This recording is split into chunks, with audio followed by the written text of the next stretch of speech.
Yes, yes, y'all. Who got the vibe? It's the tribe, y'all. Real live, y'all. Inside, outside, come around. Who's that brown?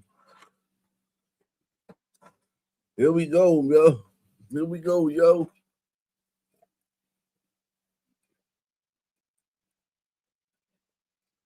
Yo, what's the scenario?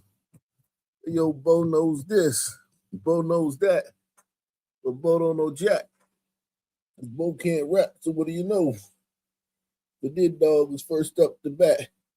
No batteries included. No strings attached.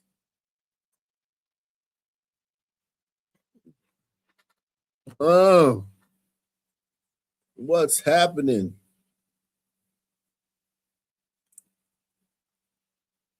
We are in the building, live and direct.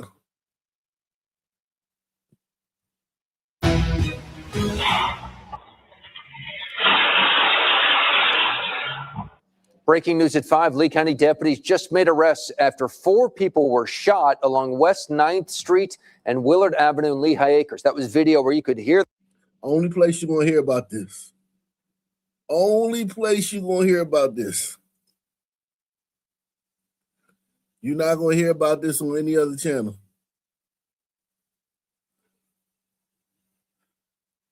You're not going to hear about this on any other channel. You're not going to hear about this on any other channel.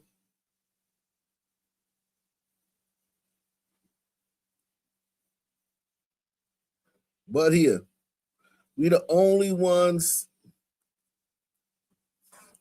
on YouTube that's talking about this. And all these stories we covered tonight. So don't take the channel for granted. Don't take us for granted. We work hard. Don't take us for granted, man.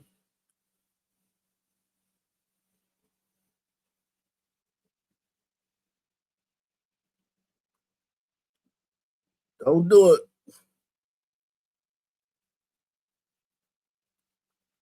I know it's hard to.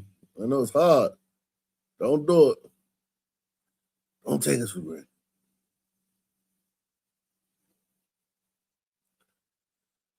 Okay?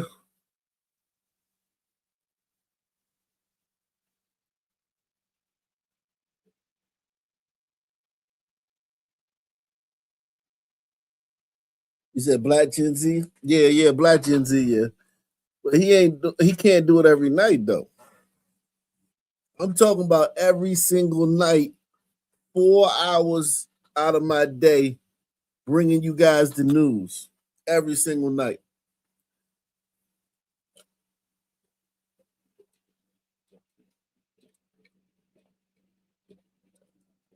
Shout out to Black Gen Z. He was Arc Nation before we gave Black Gen Z 1,000 subs, man. This when Arc Nation was big, man. If you remember, anybody who was around then, man, we gave Black Gen Z 1,000 subs. He'll tell you that. We supported Black Gen Z a lot, man. We had huge support for Black Gen Z, man.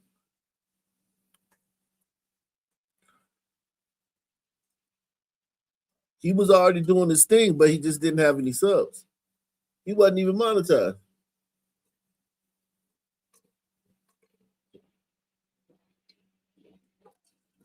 Shout out to Black Gen Z.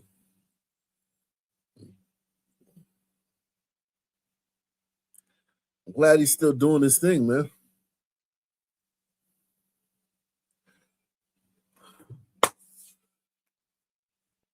Here we go, yo. Salute to everybody out there, man. Start smashing that like button, man. I give up, man. I give up. Hit the like button. I give up. Smash the like button. Everybody smash that like button. I give up.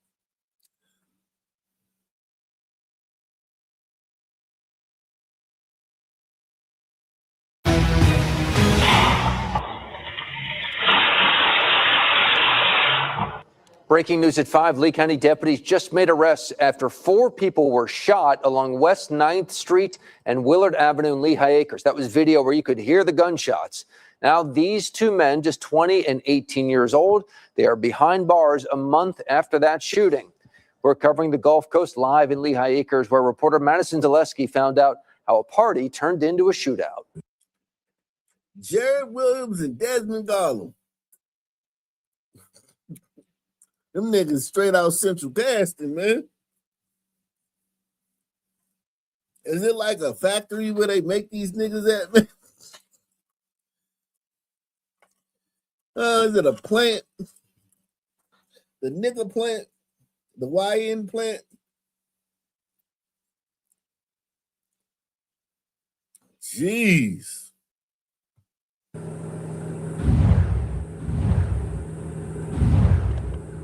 The arrest warrants right here detail how this entire shooting unfolded back in July. And according to the reports here, deputies say when the party was wrapping up that 2 people shot at a group of people outside of a house party here along Willard Avenue and West 9th Street in Lehigh Acres.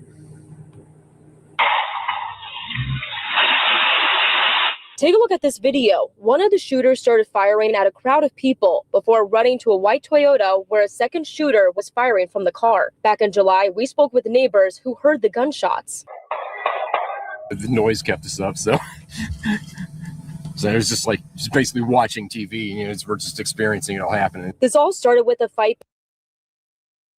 What does that tell you? What does that tell you that this is one of the neighbors?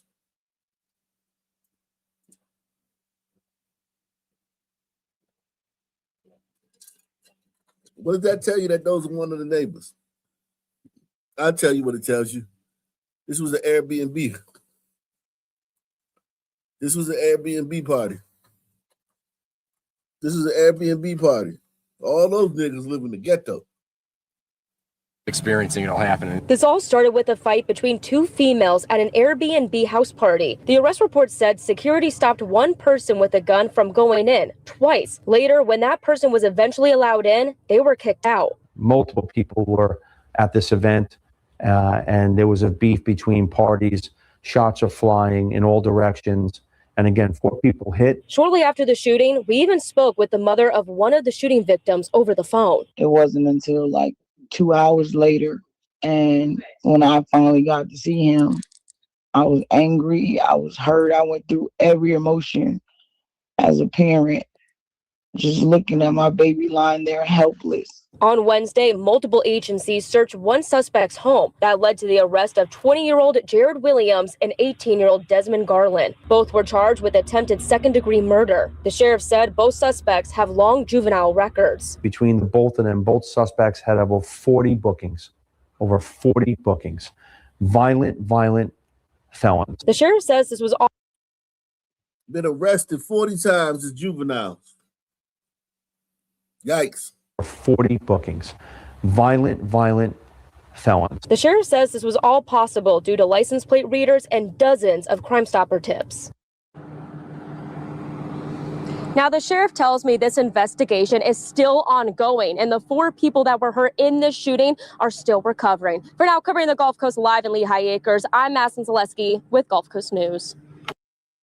Wow.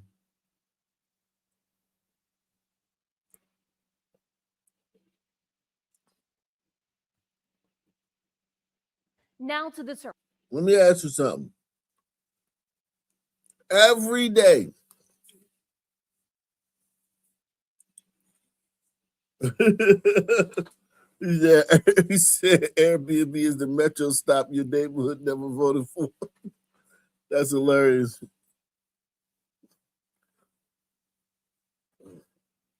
Airbnb is worse than having a methadone clinic in your neighborhood. Ask people, would you want a group home,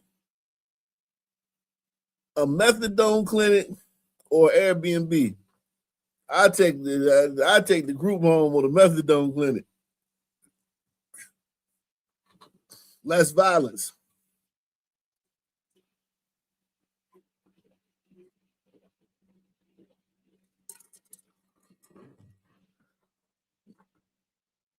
That Airbnb is guaranteed violence.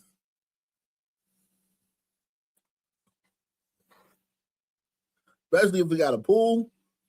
If it's an Airbnb with a pool, you might as well just get bulletproof windows.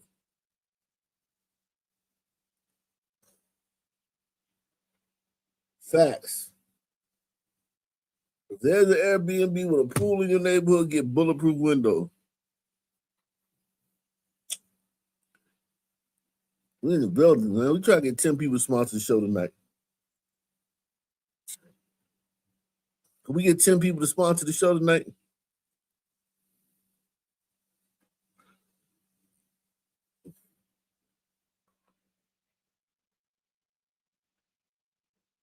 Can we get 10 people to sponsor the show tonight?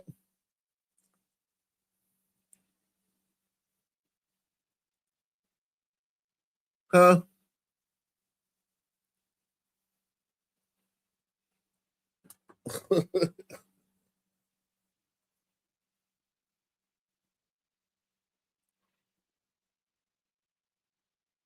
Likes up, man. Share the video. Likes up. Share the video.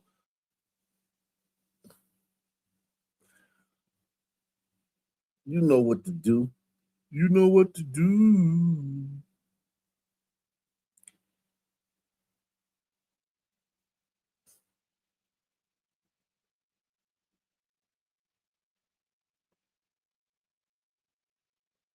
You know what to do.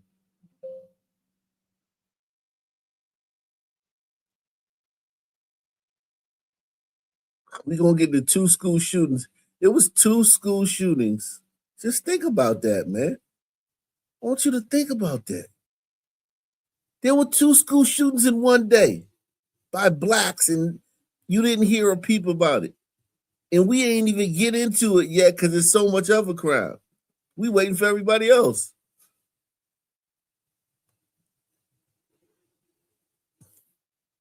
Think about that. Don't let that don't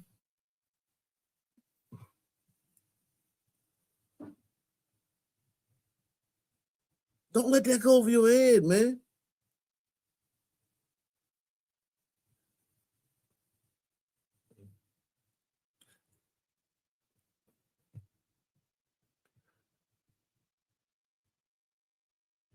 There was 2 school shootings in Black America, and I can't even get to it yet because there's so much of a crime.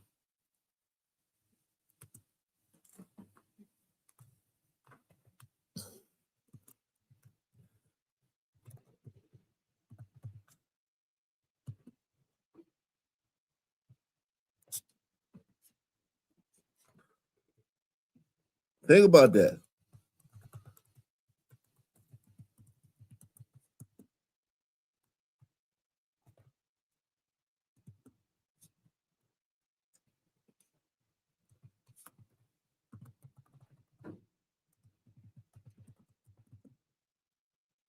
Think about that.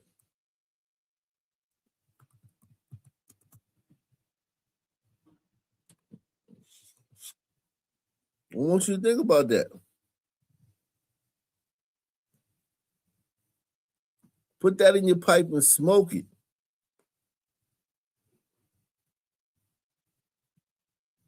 And hit that like button. Now to the search for the suspect who shot and killed an innocent bystander in Southwest Philadelphia. It happened this past weekend on the 6200 block of Woodland Avenue. Police say that the victim, 42-year-old man, leaves behind both a son and a daughter. Action News reporter John Paul is live in Southwest Philadelphia with more now. John.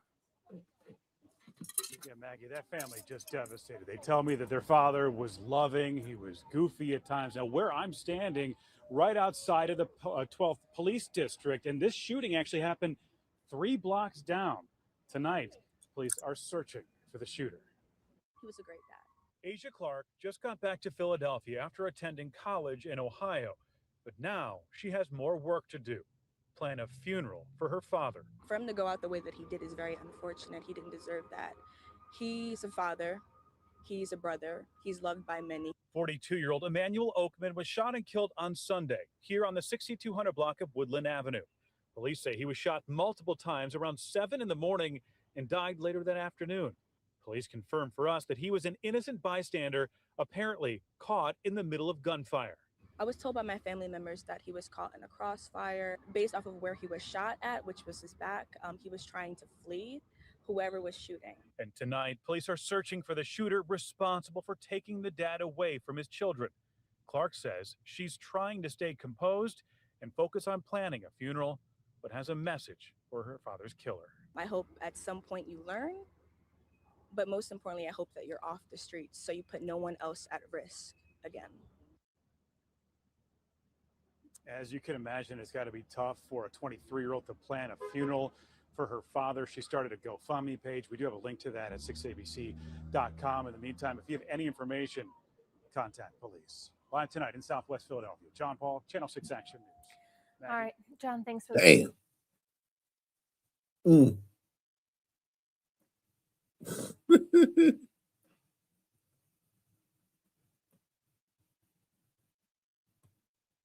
A news alert out of Tampa, where the jury has reached a verdict in the case of a man accused of kidnapping and raping a DoorDash driver, then shooting one of the women who came to her rescue 3 years ago. The verdict coming hours after Joseph Killens testified in his own defense, outlining an entirely different version of the events that night. Fox 13's Kylie Jones has been following the trial, joins us from the newsroom. So what's the verdict, Kylie? Linda, the jury found Joseph Killens guilty on all counts. Those charges included sexual battery and kidnapping, and it only took the jury less than 29 minutes to come to that verdict. Jesus Christ. 29 minutes. It took, how long did it take, what's his name? Carmelo. It took them like 4 hours, right? It took them 29 minutes to find this nigga guilty. 29 minutes, man. Jeez. That's crazy. 29 minutes.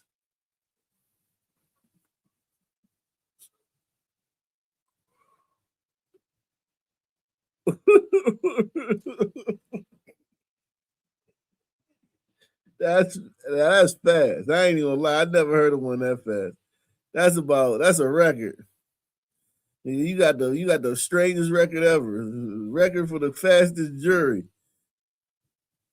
Linda, the jury found Joseph Killens guilty on all counts. Those charges included sexual battery and kidnapping, and it only took the jury less than 29 minutes to come to that verdict. Killens did take the stand against his own attorney's advice. That was this morning, and things did get heated. It was an emotionally charged day in the courtroom. He claimed the victim was pursuing him, but prosecutors pressed him, arguing his story just didn't add up. Prosecutors say that back in 2023, a 20-year-old woman was delivering a DoorDash order to a hotel in Tampa. She told them that as she got out of her car, Killens held her at gunpoint and demanded money. According to investigators, Killens then forced her back into her car and made her drive around for about 2 hours. At one point, Killens, investigators say, demanded that she perform sex acts on him and threatened to sexually assault her. Again, this morning, Killens testified that he had met that victim before and that they had had an intimate relationship. He claimed the victim wanted to be in a relationship with him and that he tried to break things off that night. And she was trying to get away from you after everything that you had just done to her, and you were upset about that, right? I was never upset about nothing because I wanted to break up with her.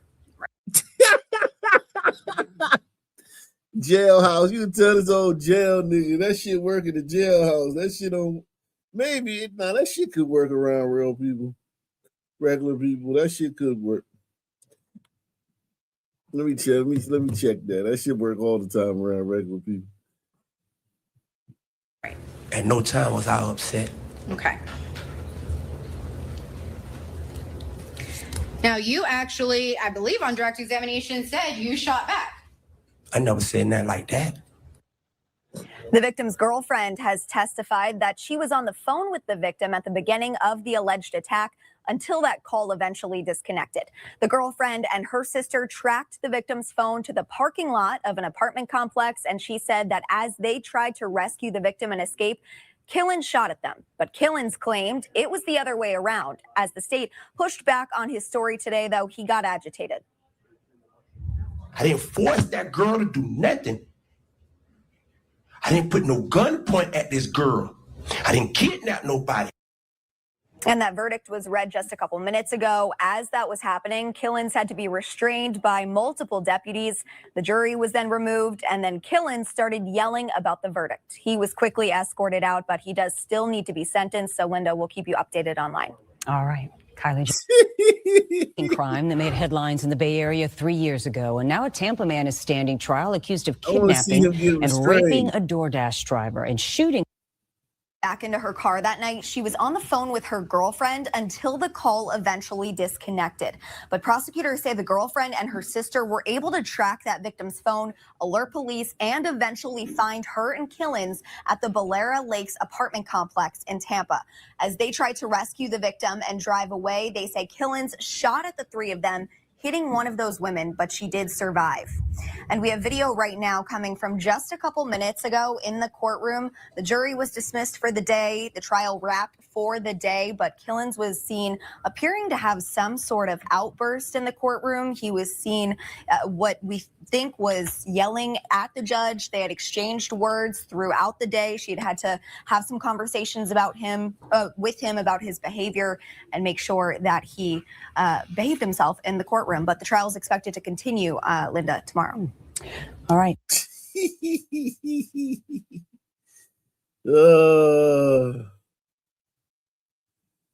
Oh, man.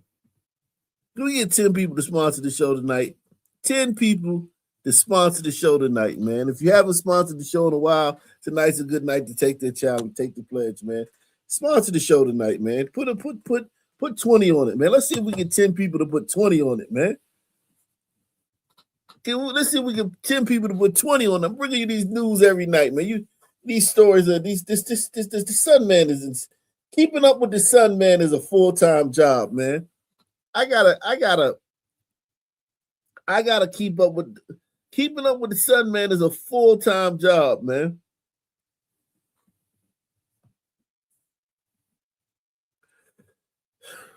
He said that nigga looks like Mega Man. That's a bad dude, man. I'm trying to see his outburst, man. I'm trying to catch the outburst. Guilty verdict for a Tampa man accused. Let me see. I want to see the outburst.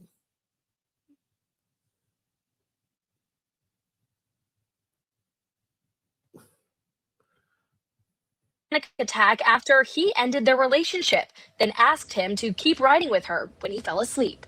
I didn't kidnap nobody. How can I kidnap somebody when I'm completely asleep in the car? Killens said he woke up at the Valera Lakes apartment complex where he claimed the sexual contact was consensual. That directly contradicts the driver, who testified Killens abducted her at gunpoint and sexually assaulted her. Prosecutors pressed Killens about why the driver vomited during the encounter. Asking you to confirm. I don't know why she throwed up. Killens also claimed one of the women who came to rescue the driver pulled out a gun and accidentally shot her own sister. She said, if I can't have you, ain't nobody gonna have you. That too contradicted the women's testimonies that Killens fired the gun. In closing arguments, prosecutors told jurors. Gentlemen of the jury, the defendant, Joseph Killens, is a rapist who robbed and terrorized, victimized 4 women. The defense maintained that Killens is innocent and argued, you have to consider things that defy common sense in order to believe the theory of the state. Now, Killens also denied that second attack and robbery, although the woman directly identified him as well as. Damn, Killens. His name, Killens.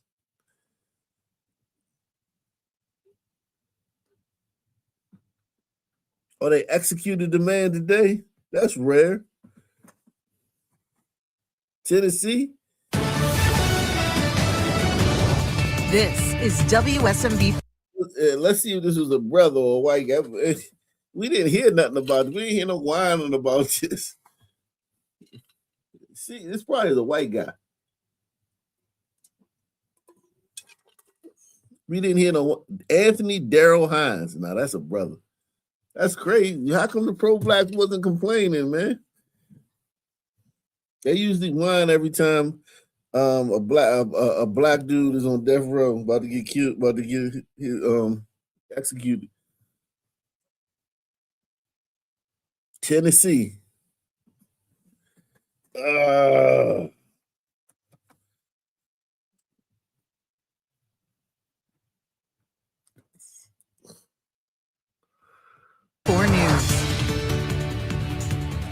Hi, everybody. Tracy Cornett here in the WSMV Plus studios on a day that certainly started out in a very difficult way, in a very profound and poignant way. Another execution here in Tennessee today. It was the first since a botched execution in May, and our Steve Mailing was there at that execution. He reports today as the victim's family finally closed this chapter. The execution of Daryl Hines went off seemingly without a hitch this morning. He was pronounced dead at 10:43 a.m. in front of nearly a dozen of the victim's family members and Hines' own son. Over 40 years after Daryl Hines was sentenced to death for the murder. Okay, that makes sense, because we didn't hear nothing about this. Press 1. We would have heard about this for weeks leading up to the execution, about how he's racist, and he didn't do it, and they lied on him, and all this other crap, right? I knew it couldn't have been a brother, man. I knew it couldn't have been a brother, man.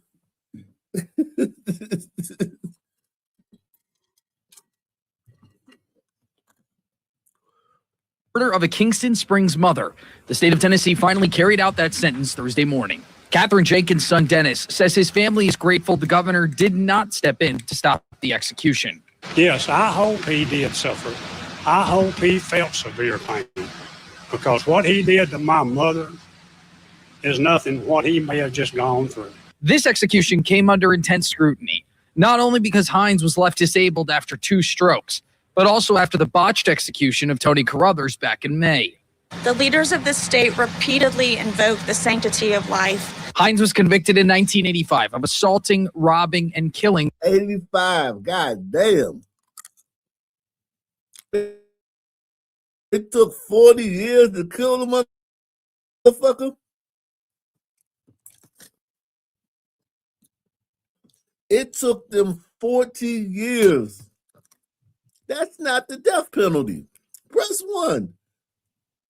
That's not the fucking death penalty. You kept this motherfucker alive for 40 years. You fed him, you clothed him, you gave him shelter, medicine when he needed it,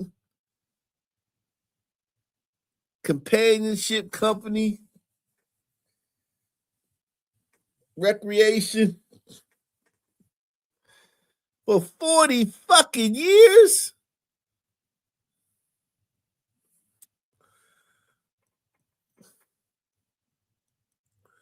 That's not the fucking death penalty, man. That's not the death penalty. Everyone hit that like button right now. If you're in here right now, smash the like button.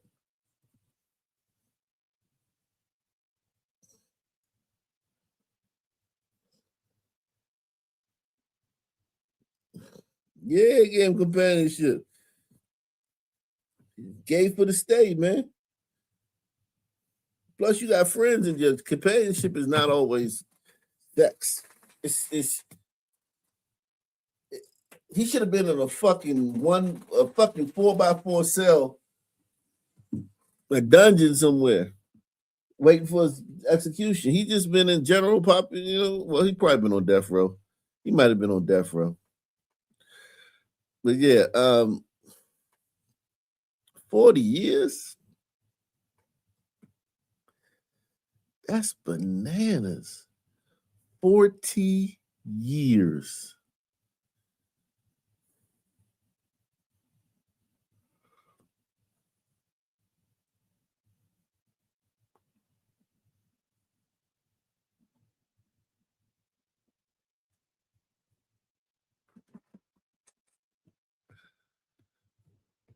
Of assaulting, robbing, and killing motel maid Catherine Jenkins. After decades of appeals to higher courts, both the verdict and the death sentence were upheld. While today does not bring closure, nor does it bring my mother back, it does finally bring justice. Hines maintained his innocence for years.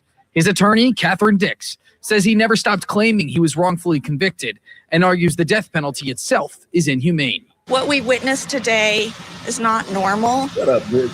I urge us all not to become numb or indifferent to the cruelty. This is Tennessee's first successfully carried out execution this year.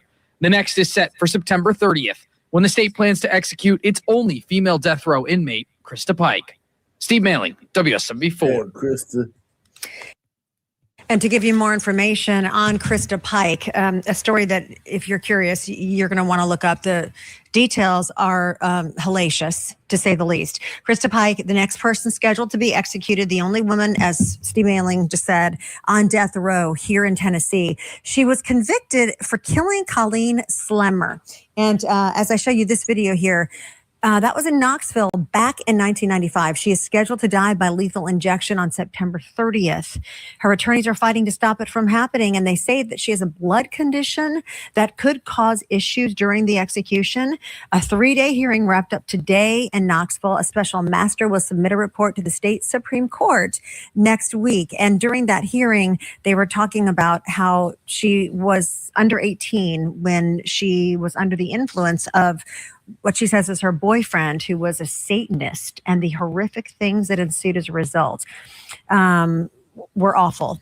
Now, her childhood also played a role, and this is a psychologist who is testifying, talking about how she was raped as a child and the number of adverse circumstances. They call them ACEs when they're evaluating someone. The number of adverse circumstances really amounted to so much that if she were tried, for example, now, she probably wouldn't have gotten the death penalty. That's what those folks were saying on her behalf. And the psychologist talking about how lethal injection for Krista Pike is extremely traumatic because she would be reminded of her perpetrator as a child. So anyway, regardless of how you feel about execution, it is a very busy season in Tennessee and really in our country.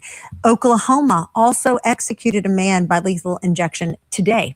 Alabama plans to do the same within the next couple of hours. And this was... Damn, they rolling. Hey, this is right, man. Listen, get them. It's a backlog, man. If this dude been on death row for 40 years, there's obviously a backlog, man. We need to start, picking this shit up, man. We need to pick this shit up. Start knocking these out, man. Start knocking down some of these death row cases, man. Get these off our docket, man. We need to clear our calendar.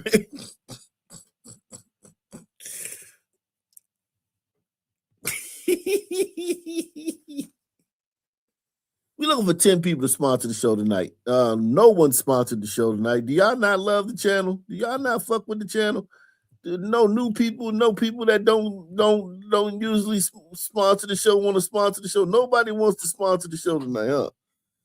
We had very low sponsorship last night.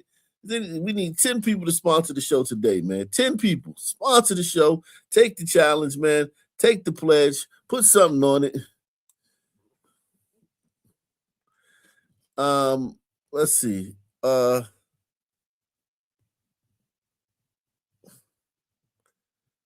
Did you become a member? Did you become a member?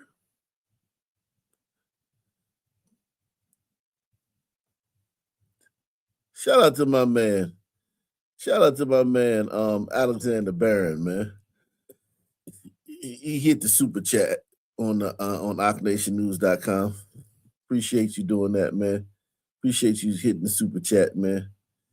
Yes, the super chat is only on OckNationNews.com. There's no super chat button over here, y'all. Only super chat on OckNationNews.com. That's the only place where the super chat is. We are demonetized on YouTube. Yes. We are demonetized on YouTube.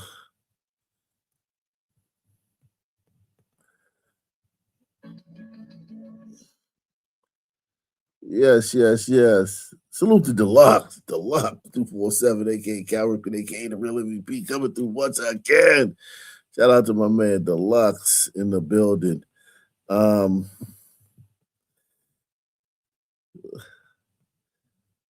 Let's see what Alexander Barron got to say.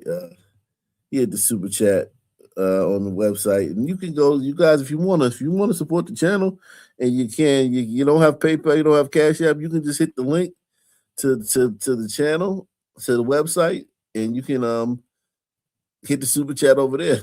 Just you can donate that way. Alexander Burrow says, ask me about the two Sunmen I videoed being arrested. Have you covered the Jason Arday scandal? Hilarious. No, I haven't covered Jason Arday. I gotta look into it, man. I'll look into it, man. Jason Arday, man. I don't. We don't really get into the UK a lot. We do. I mean, we sometimes. Oh yeah, I know that. Yeah, that guy who got the fraudulent. White people are dumb, man. White people believe anything, man. Jason Arday is that. He's that scholar, professor that plagiarized his whole fucking life. And white people believed that shit. He was a genius, and it made him a fucking.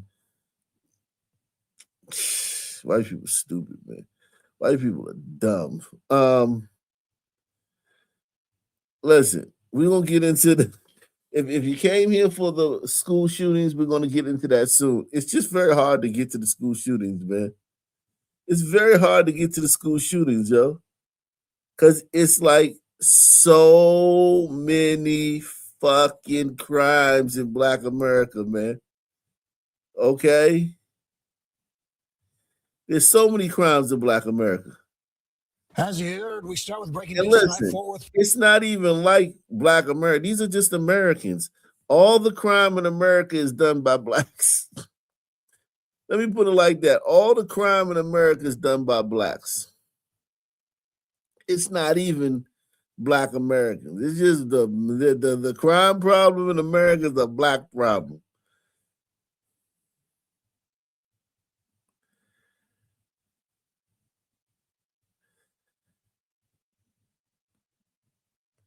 We start with breaking news tonight. Fort Worth police say they just arrested the suspect for this morning's deadly road rage shooting. Good evening.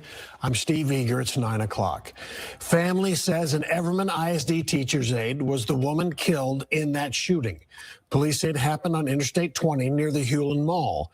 Investigators say the driver and the shooter. When I heard road rage, I knew it was a nigga. Road rage is impulse control. Press 1.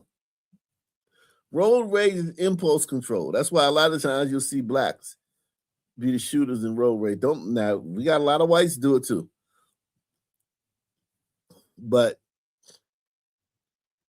as you guys know, I give you guys so many stories every day. You guys have a wealth of a catalog. You have a wealth of examples. If you Ock Nation, you have so many examples that can't nobody tell you shit. Press 1. Press 1. If you watch Ock Nation 2 nights a week, you have so many data points, so many examples. You have such a large sample size. Can't nobody tell you shit. Press 1. Can't nobody tell you a motherfucking thing if you watch Ock Nation at least 2 nights a week.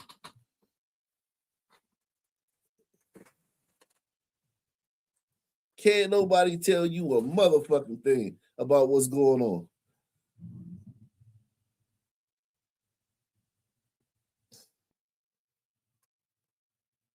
But when they said road rage, I knew it was a Sunman. ISD teacher's aide was the woman killed in that shooting. Police say it happened on Interstate 20 near the Hewlin Mall. Investigators say the driver and the shooter is Patrick Lawrence, 37 years old. That's his picture. Fox 4's David Centendry has the latest breaking news from police. David. Hey, Steve. Yeah, police announcing that arrest 14 hours after the shooting that took place this morning. And in a social media post, the police department releasing a photo that we have of that suspect. I want to show it to you right now. The suspect, 37-year-old Patrick Lawrence, arrested and charged with the murder of Latavia Davis, a local educator. The department says they're Yeah, he killed the sister, man.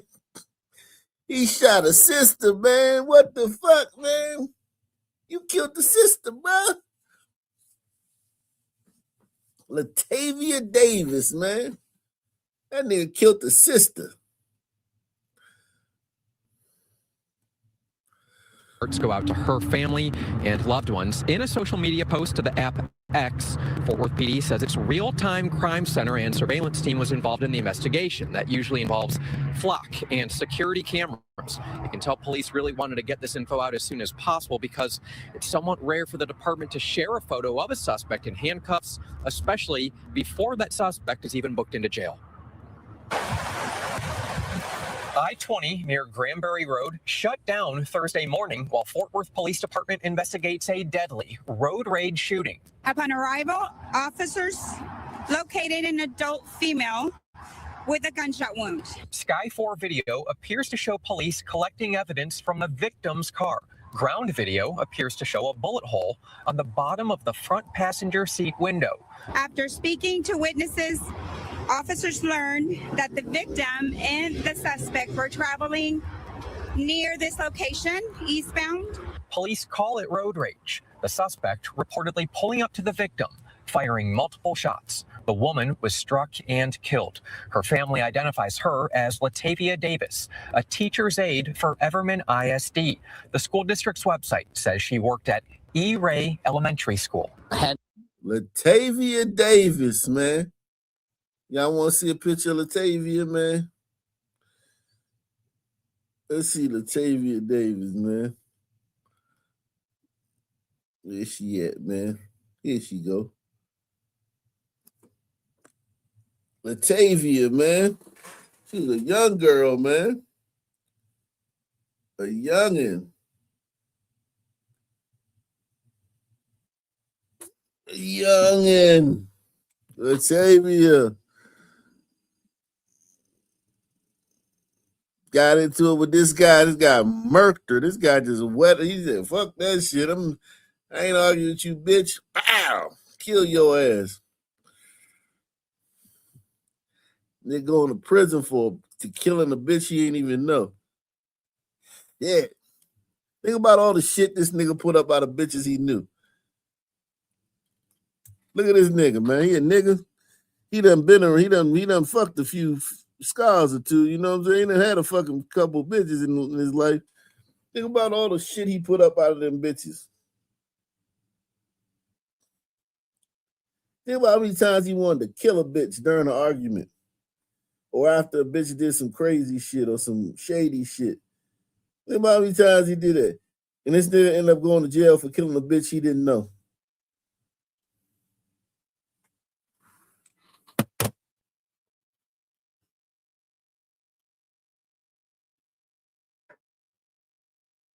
Fucking A, man. With a gunshot wound. Sky 4 video appears to show police collecting evidence from the victim's car. Ground video appears to show a bullet hole on the bottom of the front passenger seat window. After speaking to witnesses, officers learned that the victim and the suspect were traveling near this location, eastbound. Police call it road rage. The suspect reportedly pulling up to the victim, firing multiple shots. The woman was struck and killed. Her family identifies her as Latavia Davis, a teacher's aide for Everman ISD.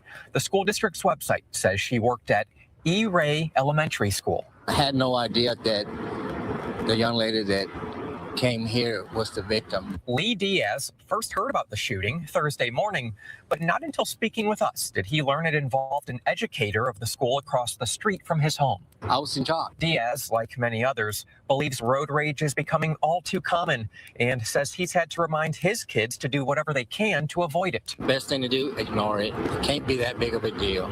Just let it go and move on. We do not know what exactly led to Thursday's deadly road rage, but whatever the case. That's great. You got a lot of niggas out here like this that will go to jail for the rest of their lives because you cut them off.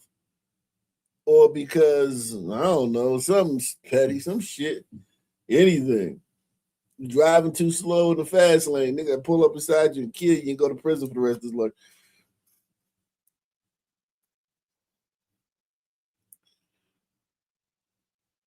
It just is what it is, man.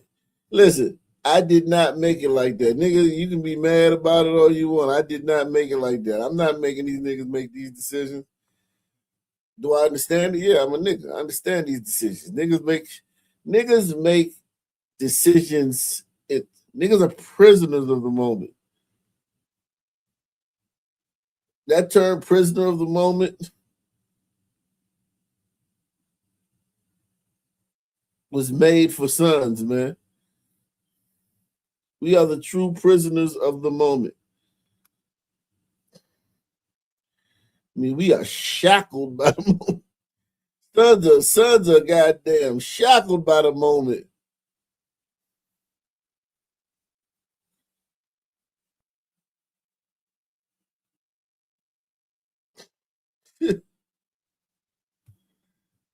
We are shackled by the moment. The moment has goddamn handcuffs on us, man.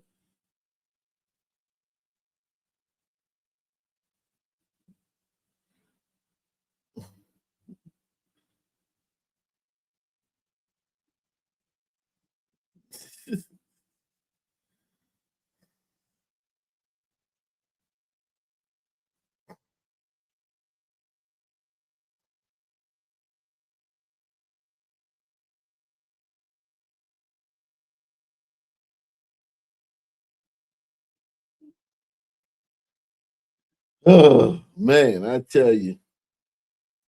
Makes you want to holler, man.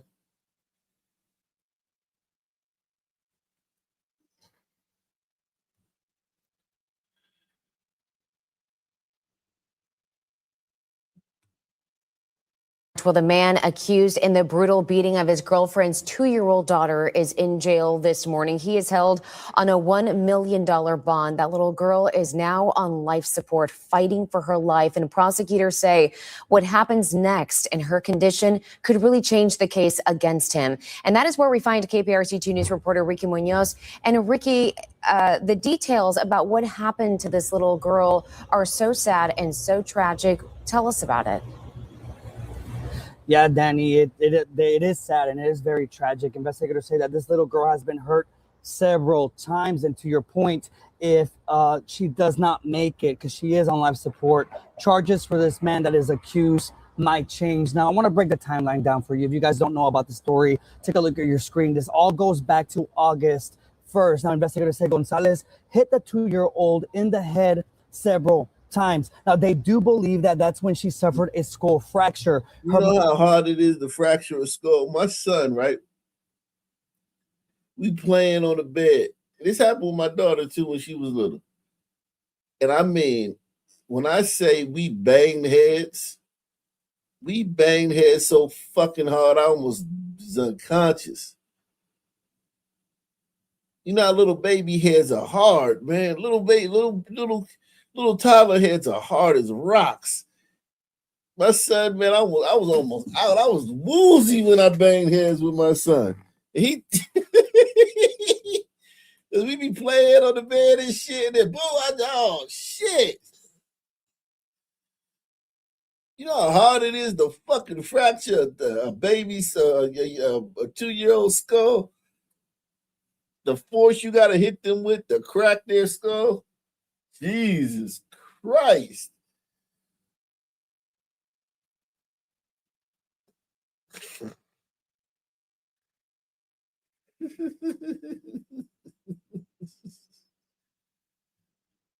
Yeah.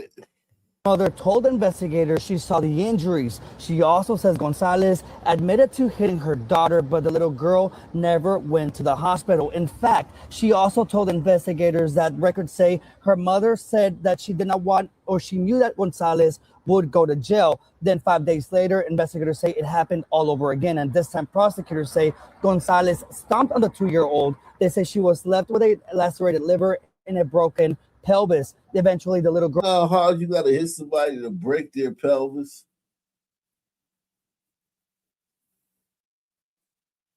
I mean, you gotta hit somebody hard, man.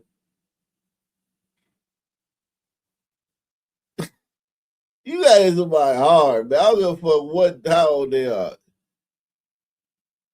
You either fracture a skull. These ain't normal blows. You gotta like hit somebody with it. You ever see these Sun people fights where they hitting each other with chairs and shit, and everybody just go home at the end of the fight? The girl fights where they slamming each other all over the place and hitting each other head upside everything. And people just go home after that. This motherfucker had to hit that little girl hard as fuck.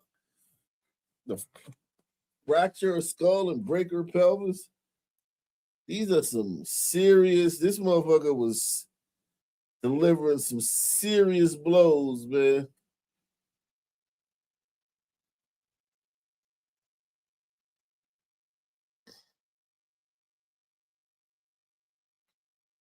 Yeah, but it still hurt. Listen, I know a concussion is one thing, but even besides the concussion, right? It still hurt to get hit in the head.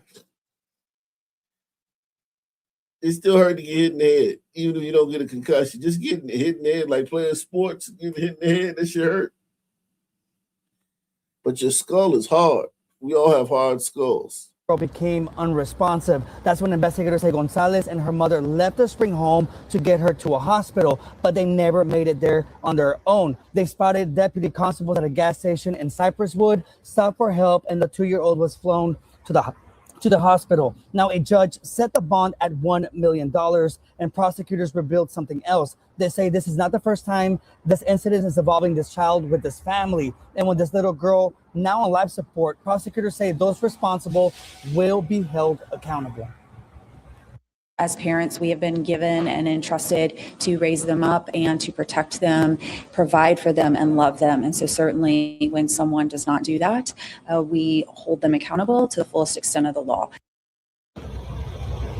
Danny and Sofia, now Gonzalez, supposed to be appearing in court back on October 8th. Of course, we'll follow the story and we'll give you guys the updates. But for now, reporting live in downtown Houston, I'm Ricky Munoz, KPRC News. All right, Ricky, thank you very much. You knew this.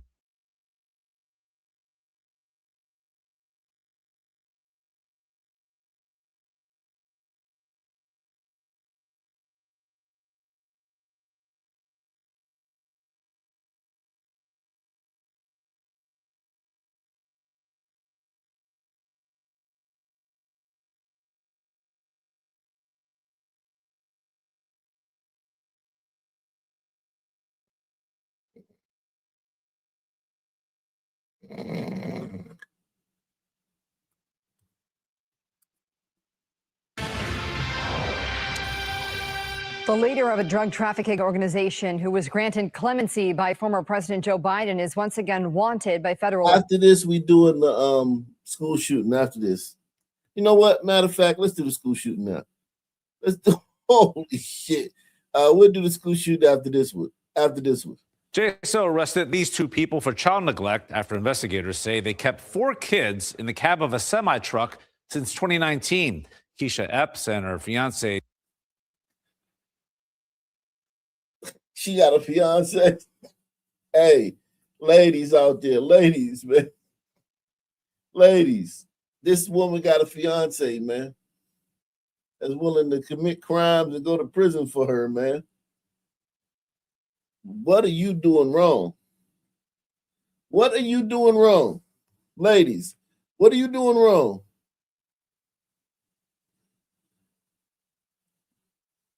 What are you doing wrong? What are you doing wrong?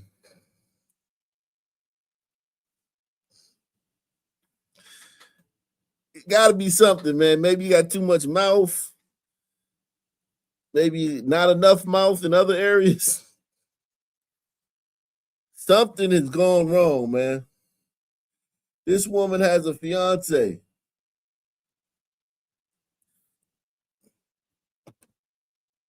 And you lonely.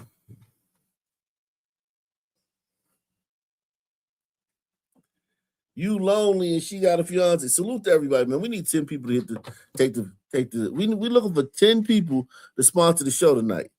We've had 3 so far. 3 out of 10, man. When I say sponsor, when I put out them calls for people to sponsor the show, man, I should have to tell y'all to stop. I should have, all right, slow down, everybody. Slow down. I can't read all these, man. Stop, man. Stop for a second. Let me slow down. Slow down, people. Save some for tomorrow. Support the show, man. Sponsor the show, man. We just finished hour 1. We headed into hour 2. I could do all this shit in an hour if I didn't analyze it. If I didn't analyze it, if I just zoomed through it and didn't break it down, I could do all this in an hour. Press 1. If I didn't break all this shit down, I could do this show in an hour and a half. Just zoom through all this shit. Boom, boom, boom, boom, boom, boom, boom. But I don't think it would be as entertaining.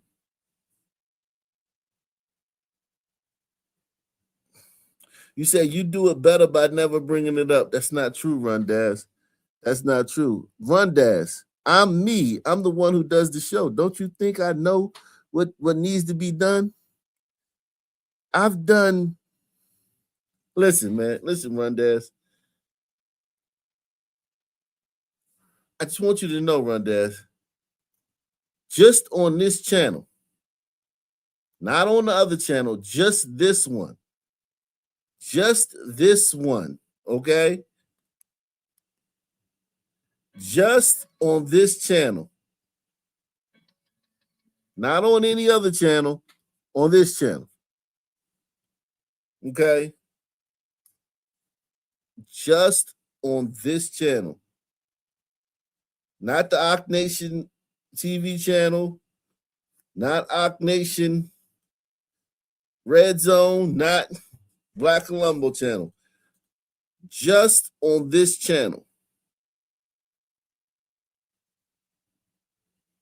I've done 2,000 live streams.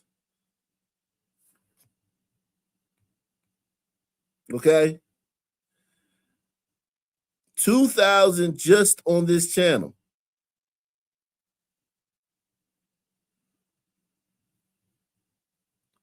I want to show you something. I'm going to show you something, man, because you're trying to tell me how to do my job, Rundaz, and I'm only doing this because you're trying to tell me how to do my job.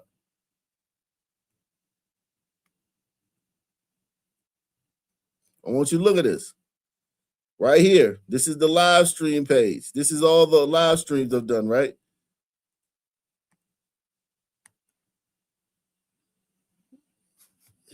Each page shows 50. We're on the third page. 101 to 150 of about 1,367. But that number goes up the more you scroll back. So once I get to like page 20, 30, this number goes up and it goes up and it goes up because they're only going to show you 136 when you earn. But as I scroll more and more to the left, that number gets higher and higher. 2,000 live streams just on this channel. Rundaz, I know what needs to be done. All right, everybody hit take the challenge, man. We need 7 more people to hit the PayPal, hit the Cash App, hit the Super Chat. 7 more people to hit the PayPal, Cash App, Super Chat right now, and sponsor the show. Okay, putting the call out. 7 more people.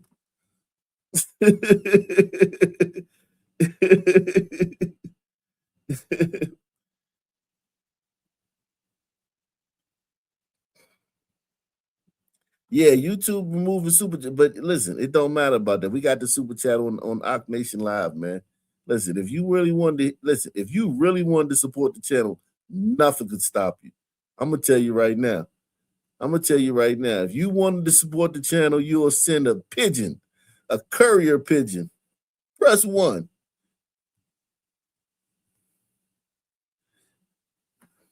If Big Booty Brenda that you chasing asks you for some money, you gonna find a way to get it to her.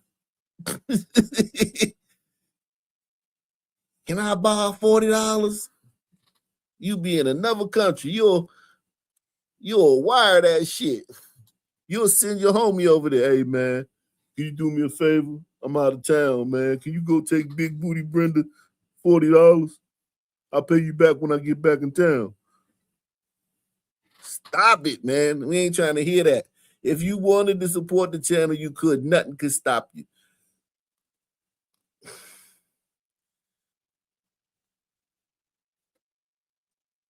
Okay?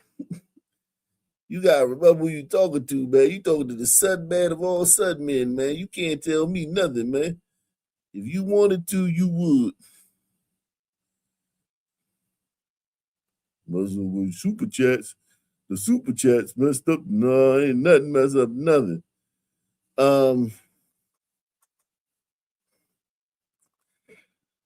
Salute to also salute to shout out to Osa, man. Osa and Roger, man. Roger Woods, man. Salute to you, Roger. Salute to you, Roger. Salute to you, Osa. Let me get y'all up on the board, man. Y'all really supporting the channel, man. Salute to y'all, man. We in the building, man. Listen, live and direct. What do you expect? Let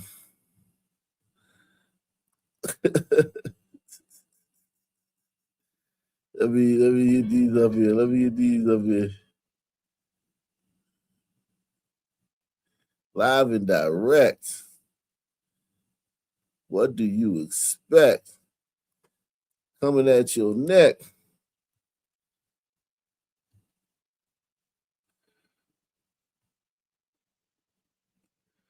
There we go. Listen, man, I'm not gonna lie to you, man. I ain't even gonna play around with you, man. I done did whew, lot of live streams, man. Lot of live streams, Jack.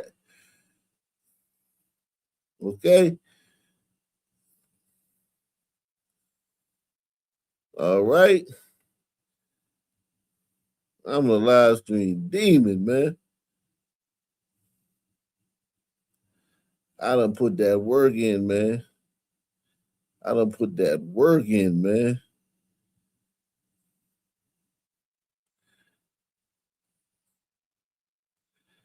All right. Yeah, be careful what you say to me, man. Run Daz. Run Daz, be careful what you say to me, man. Run Daz out here talking to me like I'm some kind of buster or something, man. Like I'm not who I am. You should do this and you should do that. Listen, man. Shout out to Roger. Roger Wood, man. And shout out to Osa, man. Roger says for the daily education, man. Yeah, man. You get the daily education here on Our Nation News, man. Shout out to Osa, man. Osa. I remember the first time Osa came up on the live came up on the channel in his car. He was in his car. Like I don't know, a murder or something happened behind him. It was like police everywhere. That was like 2021, man, or 2022. One probably think more like 21. Yeah, man.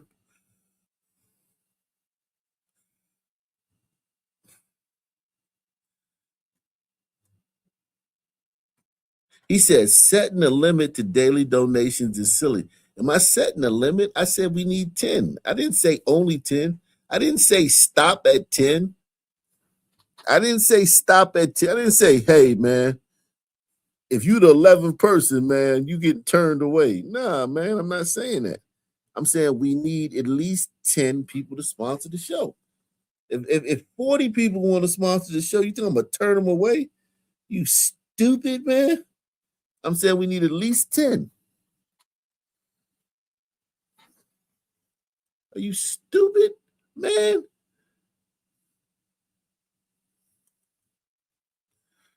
Let's get back to this, man. Back to this lovely couple, man. JSO arrested these two people for child neglect after investigators say they kept 4 kids in the cab of a semi-truck since 2019. Keisha Epps and her fiance, Tamara Stewart, were arrested last week and are being held at the Duval County Jail. Action News, Jackson Madison Foglio live in the newsroom. His name is Tamara. He had a rough life, man. That nigga had a rough life. Being a nigga named Tamara, yeah, man, he done killed somebody. That nigga got some bodies, man. A nigga named Tamara? Yeah. Action News, Jackson Madison Foglio live in the newsroom. Madison, the children also say Stewart sexually abused them. And I combed through all 9 pages of that arrest report for Epps, and it says that when the kids tried to confront either Stewart or Epps about this abuse, they were either hit or called derogatory names. Now, the details of this report may be disturbing, so viewer discretion is advised. The JSO report says, quote, since December of 2019, the 4 children have lived in the cab of a semi-truck, all sharing one bed. It goes on to say that the children were rarely allowed out of the cab of the truck, even if they needed to use the restroom, and were fed poorly, did not attend school, and did not receive medical care. The report also says that the children witnessed some sexual abuse by suspect 1, Tamara Stewart, and confronted him. But then Stewart, quote, beat them by punching their heads. When the children told Epps, she, quote, did not believe them, then called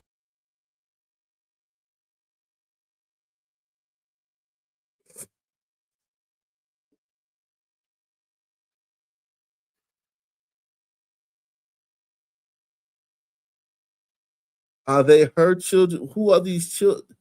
They're their children? They're not telling, they keep saying, they're not saying that they're their children. Jeez. Listen, you know, this got to go on. This got to go on.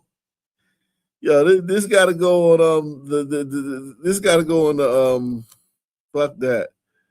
This got to go on, Ock Nation community section, man. I'm sorry, I got to put this on the Ock Nation community section, man. Holy smokes. That's one rough looking sister, man. How much a bow shot?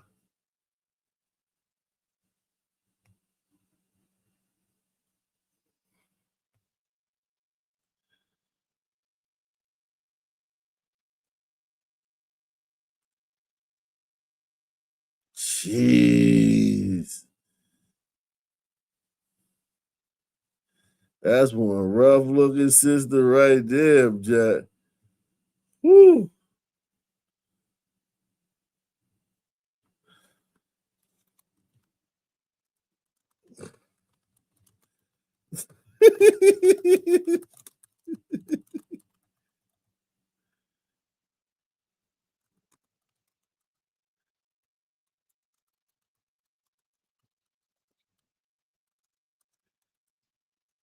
God, dog.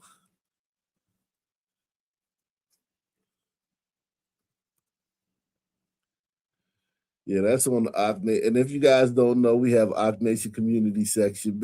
let me put y'all on the game, man.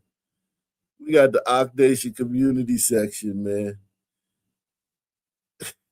All right, Ock Nation community section. You're now, whether you're a free user, a Visa user, or a green card user, you can now upload a video take into the Ock Nation community section. We have grown so much. The channel has expanded so much that now you can listen. Now you can I'm letting you guys become content creators. You can become a content creator on my channel. Okay? You can be a content creator on my channel. All you got to do is go to the community section and click right here, upload your take, drop your 30-second. If you got a free account, most of y'all aren't members. So if you got a free account, upload your 30-second video on whatever you want to talk about. on this channel, man. Whatever you want to talk about, whatever rant you want to give, whatever take you want to give, upload it, and it'll be right here in the queue. And people can see it, they can like it, they can dislike it, whatever. And at the end of the month, the video take with the most likes gets $200 cash prize. And I deliver on all my prizes. You can ask the person who won the live leaderboard challenge from last month. We deliver on all the prizes. Everything here is professional. And you can say a lot more than you would on YouTube. You can say a lot more than you would on YouTube, than you would be able to do on YouTube. I play one. Yo, okay, ask yourself. You know this nigga for 6 years, and you ain't never been to his house? Why he ain't never asked you to his fucking house? Ask yourself that. So that guy, he's talking about Nolan Wells. Shout out to Corny, man. Shout out to Corny just hit the super chat, man. Shout out to Corny just hit the super chat. Corny always hits the super chat, man. Damn it, every night, man. Shout out to Corny in the building. But yeah, so we got the channel is I'm giving you guys a chance to express yourself, not only in can you drop a post or a meme or whatever, or drop a rant or say whatever you want to say. Shout out to TSM be killing. We're gonna get into this later. TSM, he always dropping stuff in the community section. We're gonna get to that story later. Shout out to all this. Shout out to Roger. He always in the community. He always in the Ock Nation community. Shout out to Deluxe. He always in the Ock Nation community dropping the stuff. Salute to all y'all people, man. That make the Ock Nation community what it is, man. Anybody can go here, but you know, it is what it is, man. All the rules apply, man. If you want to drop a video, though, there are some stipulations. If you have a free account, meaning you just signed up for an account, you put in your email and you got a regular free account, you can only drop a 30-second video on the video takes. If you got a Visa membership, you can drop a 90-second video. If you have a green card, you can drop a 120-second video. Likewise, if you have a full citizenship. But yeah, man, and this is just one page on the website, man. We going hard, man. It would be nice to see some people go over there tonight, man. Drop a video, man, so I can, you don't have to show your face. You can show your face or you cannot. But just so we can, if you don't want to come up, everybody doesn't want to come up on the panel. If you want to just say some shit, get your rant off, go ahead over there, man, and knock it out, man. I'm letting everybody be content creators, man. Let's get back to this, man. Let's get back to this couple, man. This lovely couple, man. Sexual abuse by suspect one, Tamara Stewart, and confronted him. But then Stewart, quote, beat them by punching their heads. When the children told Epps, she, quote, did not believe them, then called blank derogatory names and continued to leave them alone with suspect one, Stewart. The problem is when a caretaker allows a child to be abused or abuses a child, fundamentally their sense of safety in the world change. Dr. Justin Dorenzo is a forensic psychologist. He says with the right care and resources, most kids can recover, but it can be difficult. Often when kids experience something like this, they get displaced and they go from home to home as their caretakers are being rehabilitated. So that can do other damage too. Epps and Stewart were arrested last week and are facing multiple child abuse charges. Stewart is also facing sexual battery charges in Central Florida. In the newsroom, Madison Foglio, Action News Jax. And the JSO police report says Epps drove a truck for Forward Air After we reached out, the company provided a statement saying this individual is an independent subcontractor, not a Forward Air employee. She has been removed from service and is ineligible for dispatch while criminal proceedings are ongoing. The alleged conduct is inconsistent with Forward Air's values and commitment to the highest levels of safety. Forward Air is fully cooperating with local officials in their investigation. All right, let's get into the school shootings, man. 2 school shootings in one day, Black America. Jesus Christ. It's not a peep from nobody. Nobody's talking about it, man. 2 school shootings in one day, Black America, nobody's talking about it.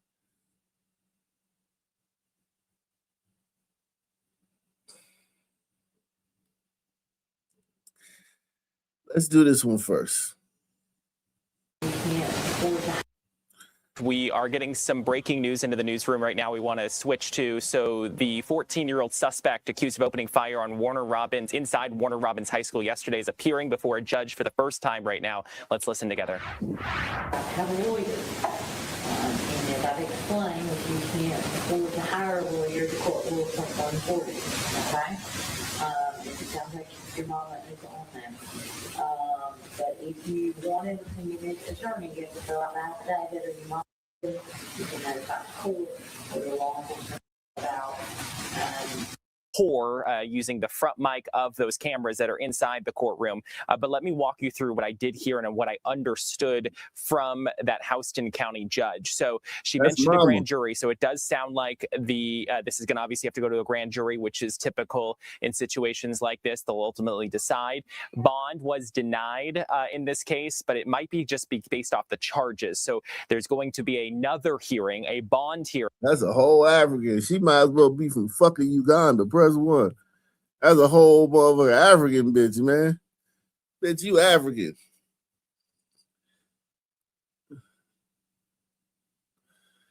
Shit.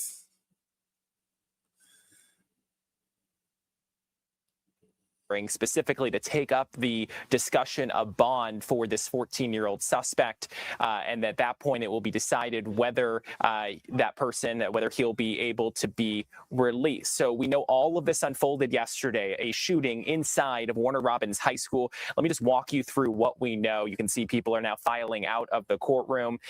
We know that that 14-year-old apparently, according to investigators, there was some sort of fight that escalated to a shooting inside of the high school. Investigators say the 9th grader shot a classmate during a fight in the bathroom, and it happened around 2:15 yesterday afternoon. They say that teenager who you just saw ran out of the school after and was caught in the neighborhood across from the school. And obviously parents rushed to the scene. You can see it. An officer there had an assault rifle out. We are going to continue to monitor this and bring you the very latest throughout the afternoon right here on Fox 5 News Live. But what you just watched, just to reiterate the news, we know that the suspect, who we're not sure his name at this point, that has not been released, and it was very hard to make out the exact name, but bond has been denied and will be pushed off to a later date. It sounds like a week from Thursday. He'll appear in court once again. We are going to stay on top of this and bring you the very latest coming up on Fox 5 News Live at 2 and 3 o'clock. A former North County police officer pleaded guilty to sexually abusing him. Okay, so jeez.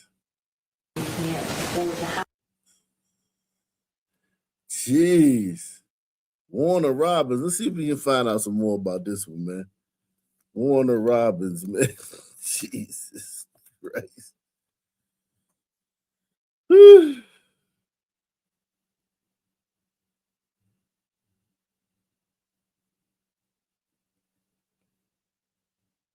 Right now to this. No, a kid had got shot. When I got on scene is when I. This the school. These the parents, man. These ain't his parents, but these the parents of these the parents of his classmates, man. That's a rough school, man. That's a rough school, Jack.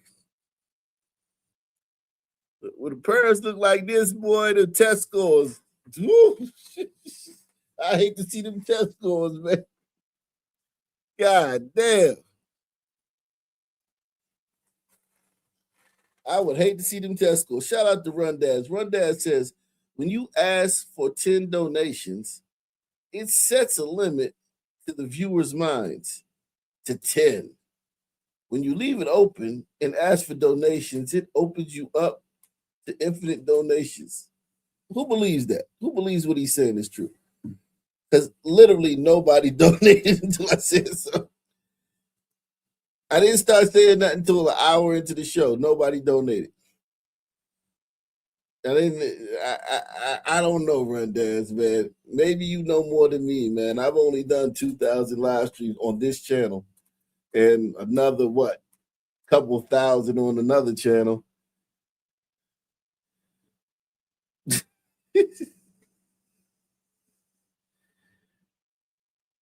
Right, she looked like a damn chia pet, man. A fucking chia pet and a motherfucking goddamn witch.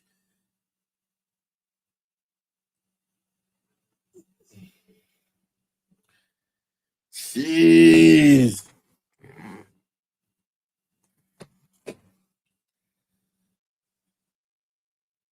I don't think you attacking me, man. I just don't think you know what you're talking about.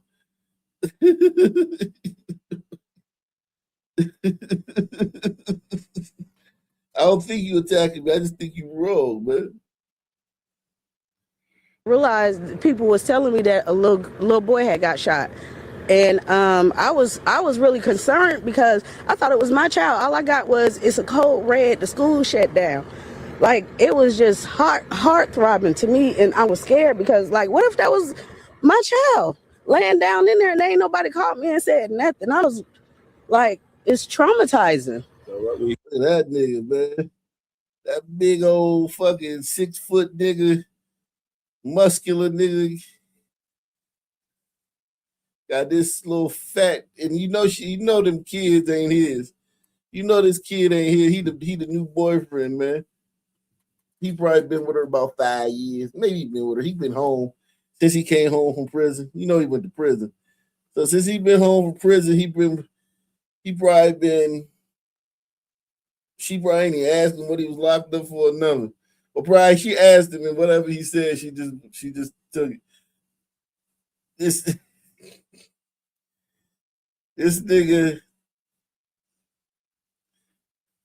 nigga do so much better, man, if he opened up his dating pool, man, to other races. Press 1, man. If he dated outside his race, man, he be killing, right? Big old strong tall black man like that, he'd be killing it if he opened up his options. Press 1, man.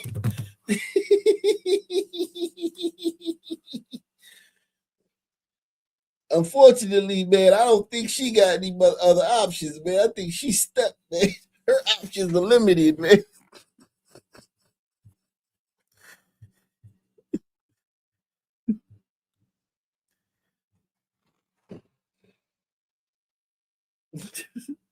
Her options are limited.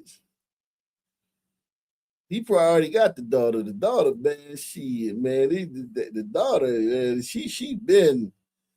If she 14, she already been on the table, man.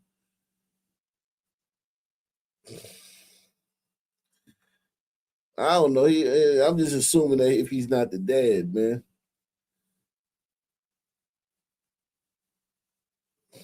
Some men be struggling, man. It's rough on the son man out here, man. Like, it's traumatizing. So what we're hearing is it was a boy got stabbed and a boy got shot and somebody passed.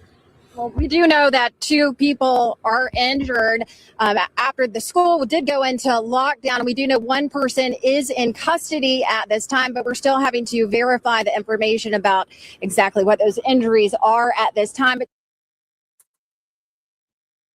Yeesh.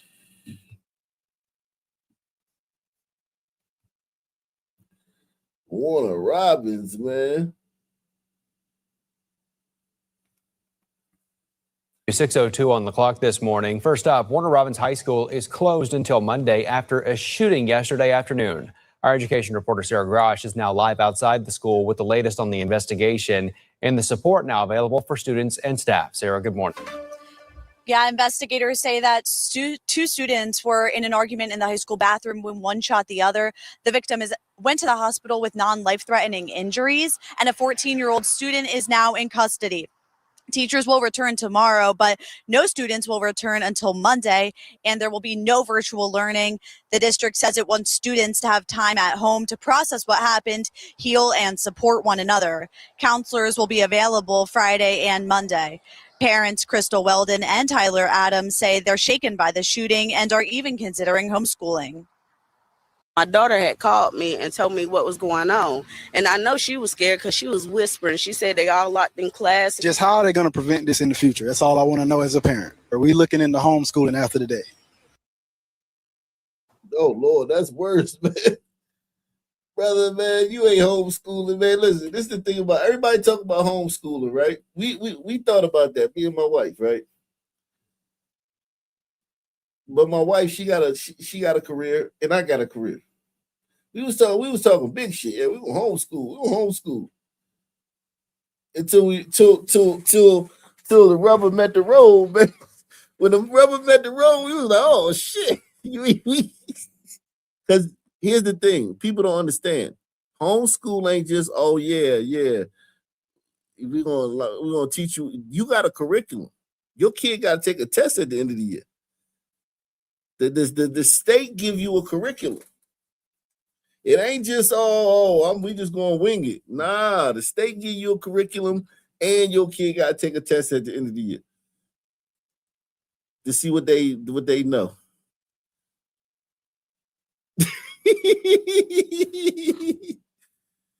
Man, we talked all that shit about homeschooling when the rubber met the road. We was like, shit, fuck that. Niggas be talking a lot of big shit about homeschooling.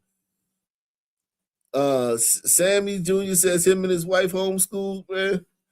Tell us about it on OckNationNews.com, man. Put a post on OckNationNews.com. Tell us about it, man. Tell us about it in the community section on OckNationNews.com, man.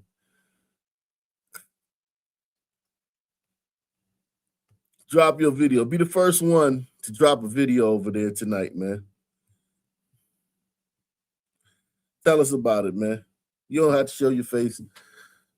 You can or you don't have to. You don't, I mean, whatever, man. Yeah, man. Listen, man. Listen, man. Let me tell you something, man. Yeah, you gotta have a motherfucking, okay? You have a motherfucking no job, no ambition, shit. Or one of y'all gotta have no job.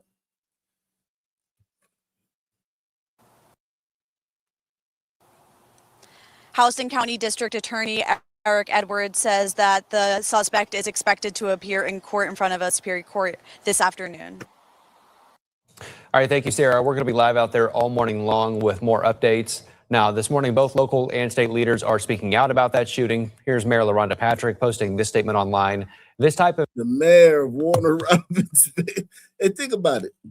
We're not gonna do a video on Good Morning America or CNN. You notice that? I ain't got no CNN, Good Morning America, MS Now videos on this shooting. Because it's just niggas. Listen, niggas shoot up schools every day, man.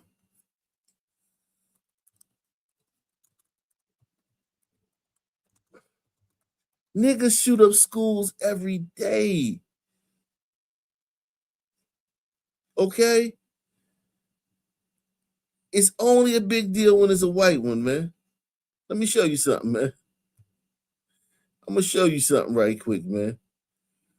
I'm going to show you something. Y'all not going to believe it, man. And you know what? I got to put this on the, this got to go on the, this got to go on the, what's your face too, man. This got to go on the, Ock Nation News, Ock Nation,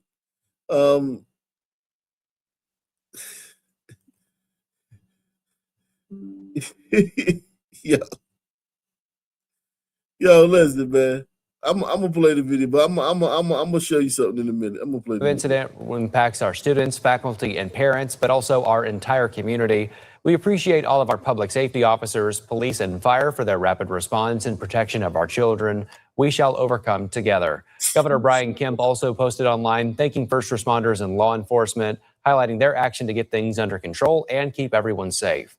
And Republican gubernatorial candidate Rick Jackson also offered prayers for the students, families, and staff, along with his Democratic opponent Keisha Lance Bottoms also weighing in this morning, posting thoughts and prayers along with thanking law enforcement. This morning, we're also learning more about the security protocols at the school. The district has a $2 million panic alert system. School staff wear buttons next to their ID badges like this one, and it has a little button on it that they can press during an emergency. Now, the school actually practiced safety drills Tuesday with those panic buttons and their automated communication system. During emergencies, strobe lights in the building flash blue for medical alerts or yellow and red for lockdowns. This morning, some parents are calling for more security measures like metal detectors, which are not currently at the school. Sheriff Matt Moulton says conversations are in the works to go ahead and get them there. Listen, man, let me just show y'all something, man. Let me show y'all something, man.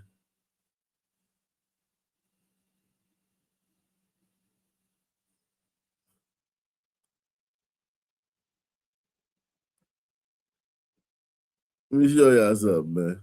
I'm gonna show y'all something. Look at this, man. Look at this. U.S. school shooters percentage by race, and this is back in 2022. Shout out to my man. Salute to the homie, Barry B. Barry B is in that building. Shout out to Barry B. Barry B is in the building. Salute to my man Perk, Big Perk in the building, man. Just sponsoring the show. Shout out to Perk, man. Perk sponsoring the show.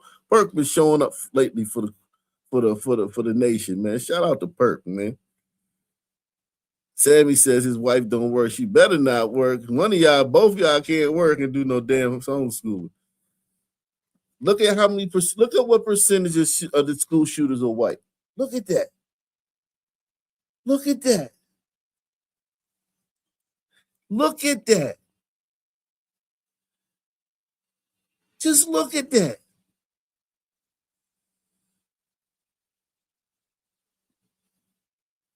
Shout out to everybody out there, man. Wherever you watch it, man. OckNationNews.com.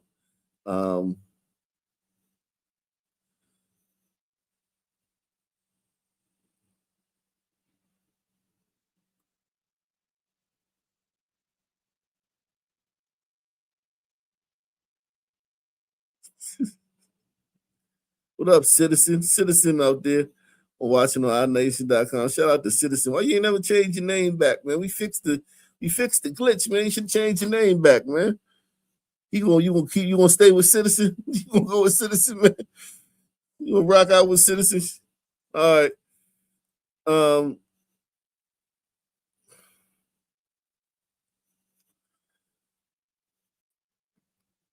Look at that. 3%. 3%. He said the 21% of our sons. The unknown 21% of sons. I wouldn't be surprised. I would put it like this. They're at least 56% of that 21%. How about that? They're at least 56%, because they're 56% of all mass shooters. But this 21% down here that's unknown, sons are at least 56% of that too. So you probably say sons about 70% of all mass shooters in the country. And whites are 3%. Just think about it. Whites are 3%. That's crazy. Yikes.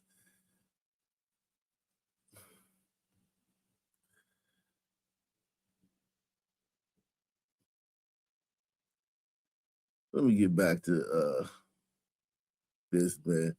We'll do another. We'll do another. We'll do the other mass shooting, man. Where's that at, man?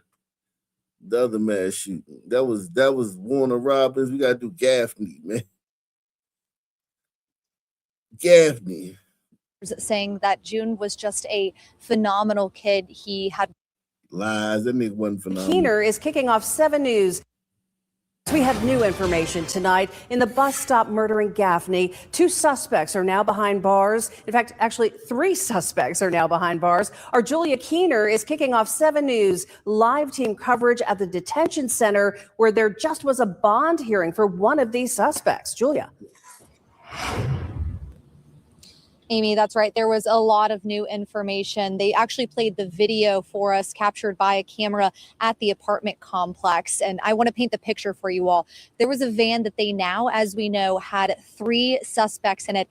They say that 2 of those suspects got out of the car and fired 5 shots at Fair. Now, they don't know who was the one who ended up shooting the fatal shot, but they believe that when he was going to pick his backpack up, that is when he was caught off guard and shot in the back of the head. That van, all 3 of them got back in and ended up driving around and fled the scene, passing the bus on the way there. Now, in this bond hearing, it was very emotional. There were dozens of Fair's family members here. A lot of them called him June, and they were just speaking so highly of them. His grandmother actually spoke before the judge and the These niggas, boy. They ain't a motherfucking, listen, they ain't even got a shift manager in the family, man. They don't got a GED, man. This family, they got some sisters in there. They probably got some nurses or something, man. This is an American family, a working class American black family, man. Baseline, man. It was regular folk, man. family members here. A lot of them called him June, and they were just speaking so highly of them. His grandmother actually spoke before the judge and the defendant in tears, saying that June was just. It ain't not one smash in the whole family, though. How you got a whole family with not one smash? A smashless family, man. We got a smashless family, man. Yeah, June, man. June. Fair's family members here. A lot of them called him June, and they were just speaking so highly of them. His grandmother actually spoke before the judge and the defendant in tears, saying that June was just a phenomenal kid. He had really put his head down and gotten better grades than he had in years previous, and they were so thrilled for him to be graduating in December. And also notably, he was becoming a father in October. We caught up with June was becoming a father in October, man. All these niggas becoming fathers when that's a common thing when these young dudes get killed. Like, no matter how old they is, 14, 15, 16, they had a baby on the way. with them after the bond hearing. Here's what they had to say. He was a great kid. He turned around so fast. He turned his life around. So that means when they say that means he was out there. He was 90 miles going north. He was 90 going north in the streets. He was out there. He was in a gang, man. He probably was the leader of the gang. Whatever they say, they turn their lives around. That means he literally never turned his life around. He was literally a super thug. From my experiences, Run Dads, from my thousands of live streams, when they say that shit, that means the nigga was like the leader of a violent gang. He turned his life around, man. He was just turning his life around. Look at this, man. The patriarch, not a man in sight, man. Not a man in sight. Especially when he got into 12th grade, because he played a little bit in middle school, but once he got to high school, he became serious with his grades. And that's a motherfucking lie. They lying like shit. I don't want to hear these fucking lies, man. I can tell when niggas lying. Niggas are terrible liars. That nigga ain't carrying no books to school. That nigga probably went to school. You know, you see the kids and they don't got no books. They just going to school, coming from school, no book bag, no books in their hands, just a jacket on or some shit. He one of them kids, man. Stop it, man. Stop it, baby. Academics, and he got to the point where he had enough credits. Oh, they did say he picked up his book bag, though. I do gotta renege on that. They said that's when the kid shot him, when he picked up his book bag. That's when the kid shot him, when he picked up his book Fatal bag. shot, but they believe that when he was going to pick his backpack up, that is when he was caught off guard and shot in the back. I apologize, family. I was wrong. He got shot. I don't know who was the one who ended up shooting the fatal shot, but they believe that when he was going to pick his backpack up, that is when he was caught off guard and shot in the back of the head. That Damn, I was wrong about that. He did have books, man. and academics, and he got to the point where he had enough credits he could graduate in December.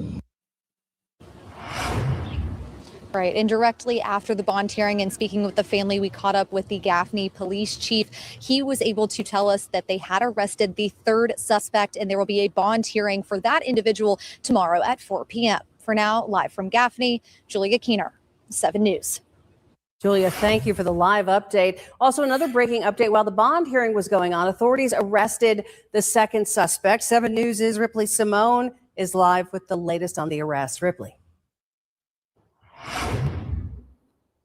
Amy, Cherokee County Sheriff Steve Mueller told us at 4:41 that second suspect, 18-year-old Kevon Covington, was taken into custody and without incident. This Kevon Covington.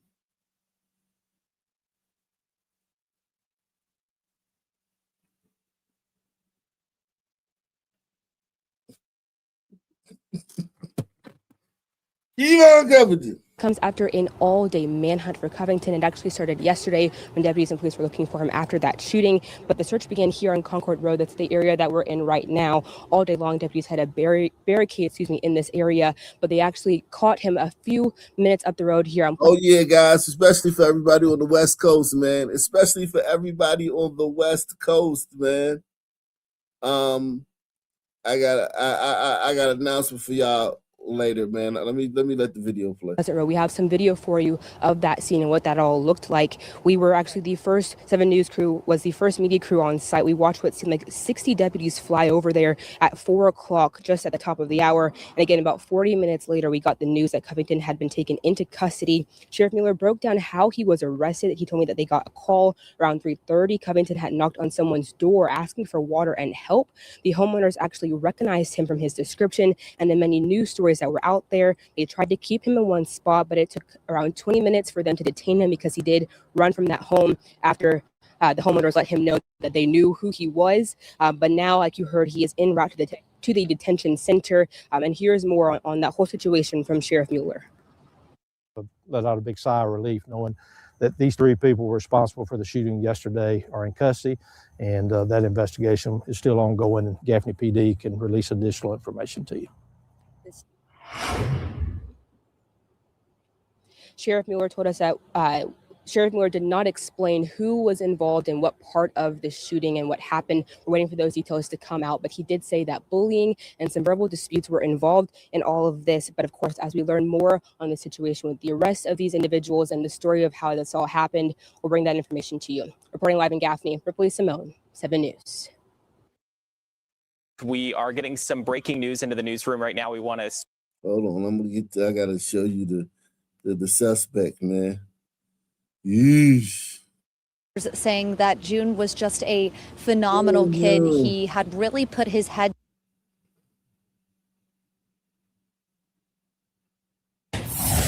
All right, thank you, Alexa. And as we said, the suspect in custody right now is 17 years old. We're told 7th Circuit Solicitor Barry Barnett will be at their bond court hearing this afternoon. That should be happening any moment now. Fox Carolina's Brooklyn Cromer is in Gaffney for us with what she's learned about the accused gunman and the teenager killed trying to get to school. This is the bus stop where Gaffney High School senior Jamiltron Fair was shot and killed on Wednesday morning. Behind me, you can see there's a memorial with blue balloons, a cross, and the words Forever 17 spray painted on the sidewalk. This afternoon, the 17-year-old accused of killing him is making his first appearance in bond court. I spoke with several family members. They tell me Fair had a son on the way, due in just 8 weeks, and had plans to graduate high school this December a semester early. but his future was shattered. Gaffney police say Fair was about to board his school bus Wednesday morning when he was shot. It happened on West Rutledge Avenue, just steps from his Grenard Courts apartment. Police say this teen is responsible. 17-year-old Reginald Barnes Jr. was taken into custody around 2:30 Thursday morning. According to arrest warrants,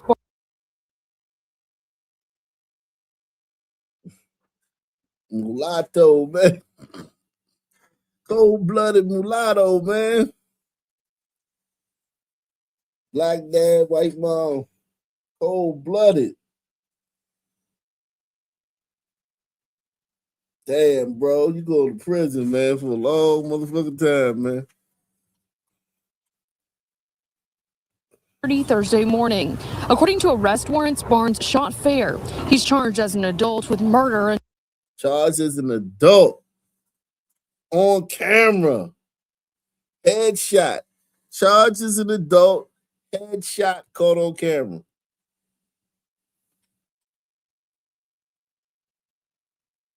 Cooked. Press 1. We talking about Carmelo got 35. Carmelo gonna beat this kid home, man. Carmelo got 35. This kid gonna get something about. I mean, it's a murder on the schools. It's a murder at schools. He gonna get something like that. Headshot on camera.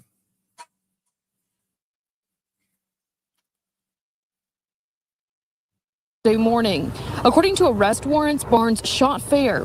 He's charged as an adult with murder and possession of a weapon during a violent crime. Barnes is appearing in bond court this afternoon. We'll bring you new information from the hearing as we. Oh, Erica Kirk looking ass bitch, man. Let me tell you something, man. Oh, Erica Kirk looking ass bitch. Tonight, after the live stream goes off, and the reason I said for you guys on the West Coast is it's gonna be it's fucking 10-17 on the West Coast.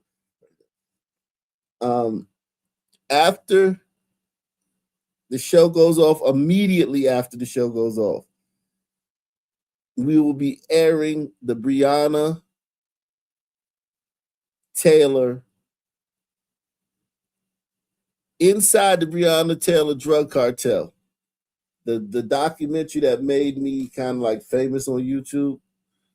Inside the Breonna Taylor drug cartel be airing immediately after this telecast ends. So if you're watching on OpNationNews.com, you can just keep watching there after the show. It's just gonna immediately pick up. If you're watching on YouTube and you want to see this great documentary on what real, I mean, this was my best work ever. About what's going on with Breonna, man. What was really going on with her? Like, really.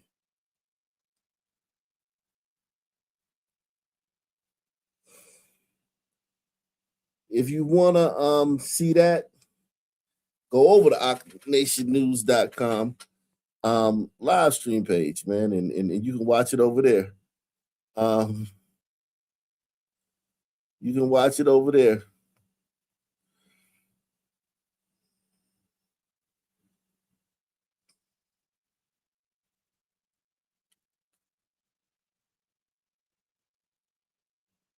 Shout out to Far From Handsome, man. Far From Handsome is in the building, man. My man Osa said, I almost missed out on some cheeks to support CC. I made a video, but it's longer than 30 seconds. Hey, Osa, if you make a video, Osa, you a Visa member. You can make a video up to 90 seconds, man. Y'all niggas don't read directions. I got the directions written right there on the motherfucking yeah,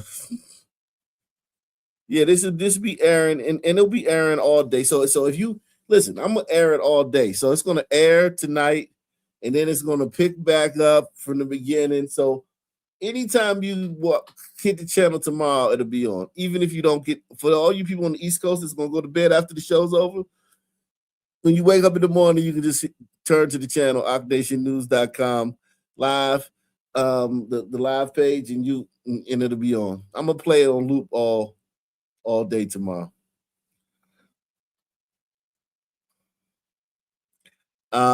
It's 15 episodes. 15 episodes, man.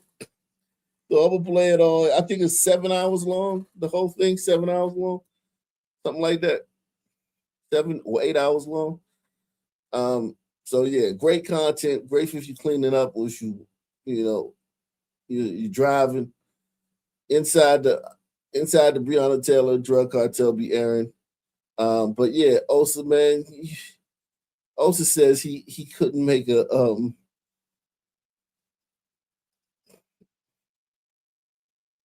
Osa a son man, man. Osa a son man, yo. Let me see. Let me show you something, man. Let me show you something, man. See right. Let me show you something right here. You see right here in the video takes contest. Even though if you have a free membership, it says right there. If you have a free membership, if you just signed up to the channel, you didn't become a member of any sort, you can leave a 30-second video. If you have a Visa membership, you can leave a 90-second video. And you can do as many videos as you want. And if you have a green card membership, you can do a 120-second video. And if you have a full citizenship, you can do a 120-second video as well. He also said, man, I was going to do I did a video, but it was more than 30 seconds. Shit, man. Listen, man. We shout out to everybody, man. We got mass shootings. I mean, not even mass school shoot. These little niggas, it's the first week of school. It's the first week of school. And every black person and their mama, when they talk about school shootings, they go, white people be doing school shootings. The media is a motherfucker. Press 1. The media is a motherfucker. Okay? The way the media can distort shit is absolutely insane, man.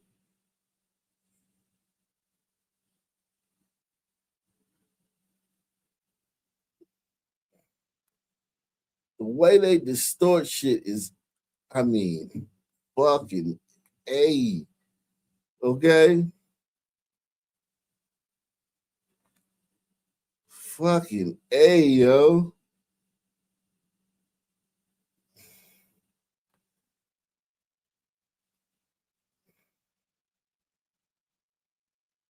We talking about it's probably gonna be 2 white school shooters all year. In fact, let me ask you guys that. What do you think? How many white school shooters you think it's gonna be all year? It was 2 yesterday in Black America. How many school shooters do you think, white school shooters, do you think they're gonna be all year? He said 1. He said 1. I don't know about that 1. I don't know, man. What? Jesus Christ, y'all terrible, man. Those are what? He did 1. 1. Fucking A, man.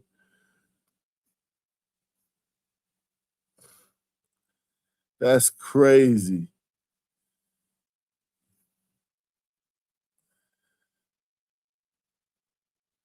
One.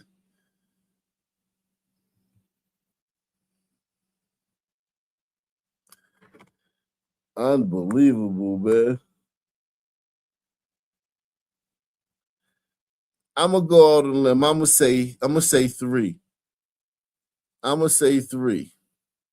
I've been doing this for a while, man. I'm gonna say 3. Because you got the trans. Think about the trans. They're white. The trans kids that shoot up schools, they're almost always white. Press 1. The trans kids that shoot up schools are almost always white. So we throwing them in the white group too, man. You're not getting away with this shit. You white people now, oh, that was a trans. No, motherfucker, that was a white trans. Far from handsome, he hit the super chat. See, I told you, man, can't nobody stop you, man. Press 1, man. Well, no, don't press 1 while you giving, because I want y'all to tell me how many bad shoes you. Press 7. If you want to support the channel, nobody can stop you. Press 7. If you really want to support the channel, YouTube demonetizing, taking the super chat away, can't stop you. It can't stop you. Far from handsome, man. Shout out to Far from handsome. He another big contributor to the Ock Nation news community. Listen, man, if you want to reach me any time of day, Ock Nation news, Ock Nation community, man, section. Any time of day, okay? You want to sell me something any time of day, like it's like having my phone number. I actually don't even answer strange numbers. This is better than having my phone number. The Ock Nation news community, it's better than having my phone number, because I got bill collectors, man, that you know, I got shit in collection since I was in college, man. Well, chasing me from shit from when I was in college. So listen, man, I don't answer strange numbers. The Ock Nation, going to the Ock Nation community, posting whatever, a video or a post, whatever, that's better than having my motherfucking phone number. Ask the people. I reply to almost every comment over there. I try to, man. It'd be a lot, but I try to reply to almost every comment. Far from handsome says you should get a mic and redecorate your studio like the other content creators have done. Yeah, man. I mean, listen, man. I have a basement, right?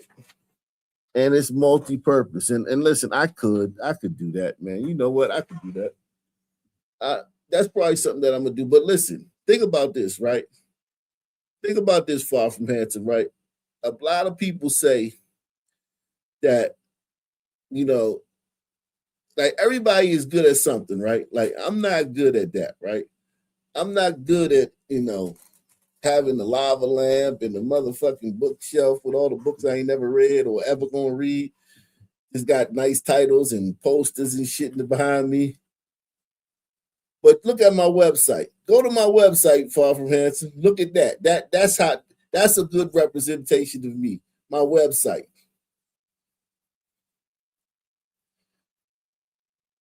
Look at my website. That represents me.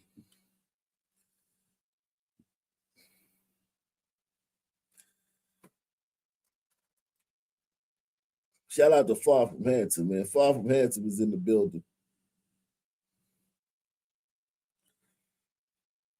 We gonna keep it pushing, man. We gonna see what else is out here, man.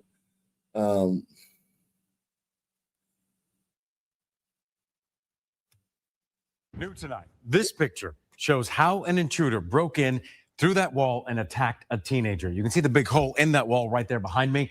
It happened in a complex in Gainesville, and that's where Channel 2's Courtney Francisco is live for us tonight. So, Courtney, the girl escaped, and tonight the suspect's in jail. Yes, and you know, this happened around this time of night, George, so you can imagine you're settling in for bed out here, and then somebody starts busting through your apartment wall in the closet, crawls through and starts attacking you. And that's what happened to a 15-year-old girl right here. Jeez. This is the picture some neighbors say is making them nervous. That motherfucker was on a mission. Think about how much noise that made. Think about like by the time you got through there, you could have got a bullet in the head. You could have poked your head through that hole and got a bullet in your brain. That shit, you don't just do this wakes up the whole fucking hall, the neighborhood. This right here will wake up everybody on that block. If this is an apartment, everybody on that floor. And the floor below. You don't just break through there. I demoed houses. Press one if you ever demoed a house. Demolition. It's the when you break everything down to the stud, you got to literally turn the electricity off in the house because we taking everything off, all the drywall, everything, all the plumbing, the copper wires, the electricity. We taking everything out and we leaving studs. It's just gonna be bare studs. I demoed houses before. I worked on a crew, we demoed houses. That shit tough work, Jack. You ain't just breaking through like this and not waking up the whole fucking. This dude was nuts. This dude was nuts. And he deserved to go to prison. He's dangerous.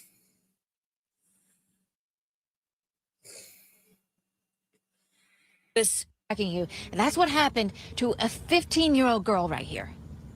This is the picture some neighbors say is making them nervous inside their own homes now. You're not supposed to be scared in your home either. They live at this apartment complex on Summit Street in Gainesville. And last Wednesday night before 10, police say a man busted through the wall to get inside a neighbor's house and attack a teenager. It's very concerning. I have two smaller children. A lot of kids are in the neighborhood, and it's very concerning. Police say the teen fought for her life, escaped to the breezeway outside, screaming for help. Neighbors quickly called 911, said they see a man dragging someone by the hair and punching them. Officers pulled up, saw it, arrested Obed Reyes. And when they started gathering evidence, they realized how far he went to attack the teen. It raises a lot of concerns and questions and fear. And it's grabbed the police chief's attention. He called the teen courageous, praised neighbors for stepping in, but he wrote, "This is just the beginning. The victim has a long road of recovery ahead following such traumatic events, and we hope our community can surround her with that support." That's heartbreaking. Plus, police say there were two other kids in the house at the time, 5 and 7 years old. So, in addition to kidnapping and attempted rape, Reyes faces 2 more child cruelty charges. That's awful. Channel 2's Courtney Francisco live again now in Hall County. That story, when you think about it, it's just crazy. So, Courtney. I see your post in the community section, Osa. Thank you for telling me that, man. I'm gonna fix that right now, man.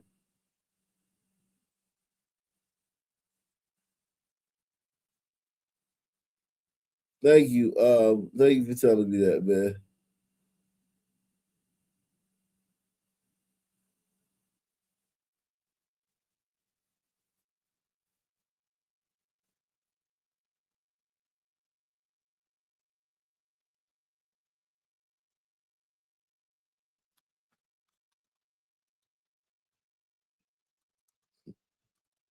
Man, that was a trying ordeal for that young lady, man. That was a trying ordeal, man.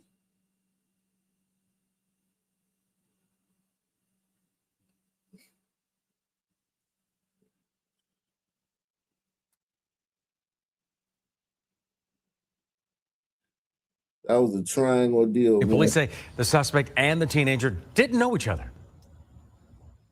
No, police say he rented here too, so technically neighbors, but they don't believe they knew each other. And when I showed his picture to others around here, they said they didn't recognize his mugshot either, George. You cannot wrap your head around somebody even doing something like this. Courtney Francisco, thank you.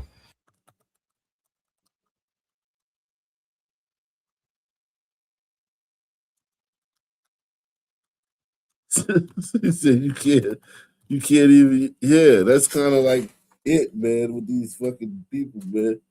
You can't even fucking imagine people doing that shit.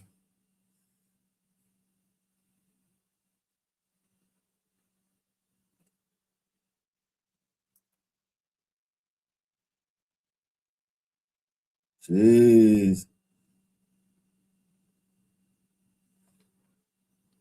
A man's accused of exposing himself to two teenage girls. He another one, man. He going up there. You go, yes, you are. You going on Ock Nation News too, man. You going on the community section too, brother. You not getting away, man. You are not getting away, brother. No, sir. You going up there, man. You getting up there, man. No. I won't hear it. Get on up there. Get on up there. Get on up there on the Ock Nation News. Jesus Christ.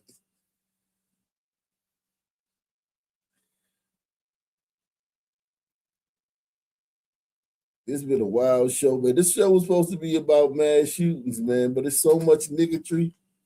It's so much niggatry going on that, like,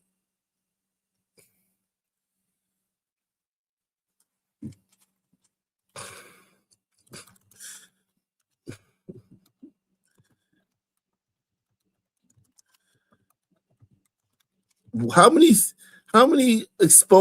decent exposure stories did we do yesterday from just Dollar Trees alone?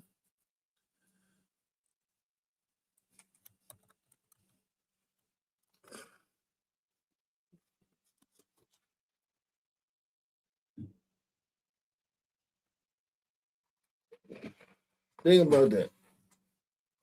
How many?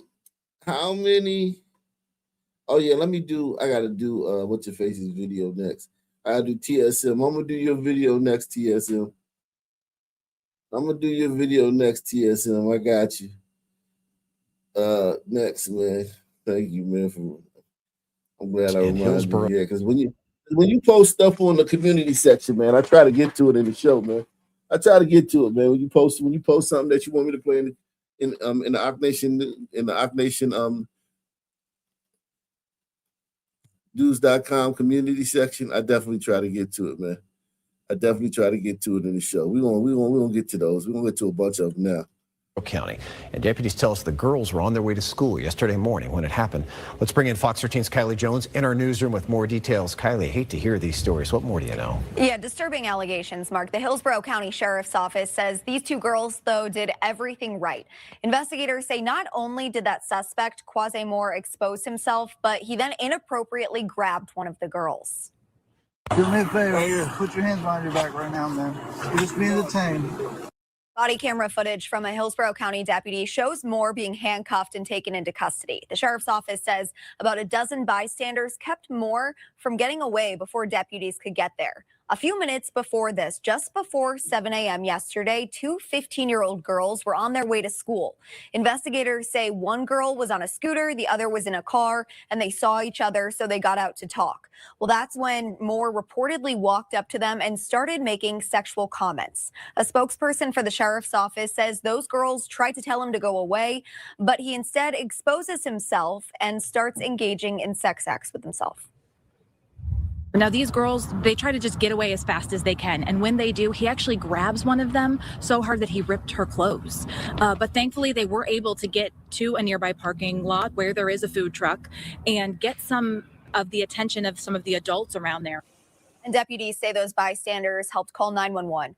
Moore made a first appearance in court over video conference this afternoon, and he's set now to have a pretrial detention hearing on Tuesday. He'll stay behind bars for now, facing several charges, including lewd and lascivious molestation and lewd and lascivious exhibition. Mark. I'm glad those girls are okay. Kylie Jones with us. Kylie, thanks. Let's see. Let me get to this one. Man. Yeah, we got a lot of dope stuff that people have dropped in the community section. Shout out to TSM for this one right here. You might not realize it by looking at this gigantic mural behind me on Spring Garden Street, but according to the DA's office, it's helping reduce crime. The DA is handing out $240,000 worth of small grants to organizations fighting back against violence. It stands out to anyone driving by this building on Spring Garden Street. It's one of hundreds of murals across the city. This attraction was made by those needing a second chance. They showed me how to write proposal. They showed me how to write grants. They showed me how to put my story together and speak to the people when I came home. He's one of many thriving because of Philadelphia's Mural Arts Restorative Justice Program. Suave Gonzalez spent years behind bars and is now helping others with a similar story. It is important that people understand that everybody deserves a chance, and we giving it through art and healing, because it's not just about beautifying the community. It's also about changing lives and making sure, right, that they contribute to the public safety of the community. Gonna create some beautiful art with it. Mural Arts is one of 26. Dumbass white man, stupid white man gave him these stupid white people, man. You stupid ass white people, man. Shout out to this nigga, man. He done found himself a little hustle, man. Salute to this nigga, man. This shit don't do nothing. This shit don't do nothing. Now, if it give him something to do and keep him out of prison, but it don't affect the streets at all.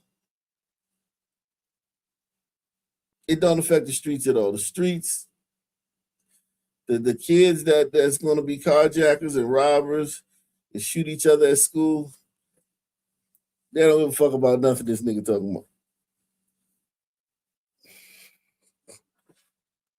Okay?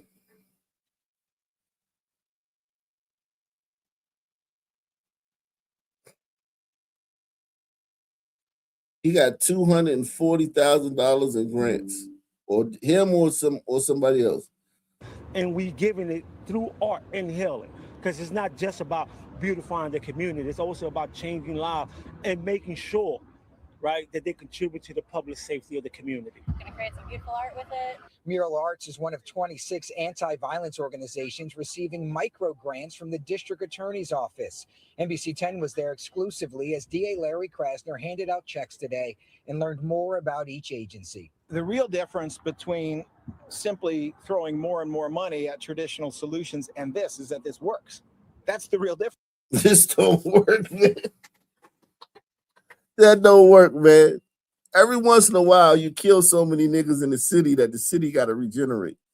Like, Philly had back-to-back years of 600 and 500 homicides. So naturally, like, everybody, all the players are dead and in jail. The streets gotta, the new kids jump off the porch. The streets gotta revitalize. And plus, the feds is doing a lot of good work in Philly too. Federal, Cash Patel, god damn, he done busted like 5 or 6 cartels in Philly over the last year and a half. We covered it. Cash Patel been putting his foot in Philly's ass. So it's not these programs. It's not these programs. We have never invested in prevention in the United States the way we should. 5 years later, and the Isaacs are still searching for their son's killer. Kyrie Isaac was shot to death in August of 2021. The family continues to work with Northwest Victim Services, one of the organizations receiving grant money. The part of moving on is the part where you feel as though you guilt inside that you're forgetting your child. And that's the part where we don't want to forget, and we're confused at, and they're the bridge that help us get over it. Making a difference neighborhood by neighborhood, with community groups leading the way. Aaron Baskerville, NBC 10 News.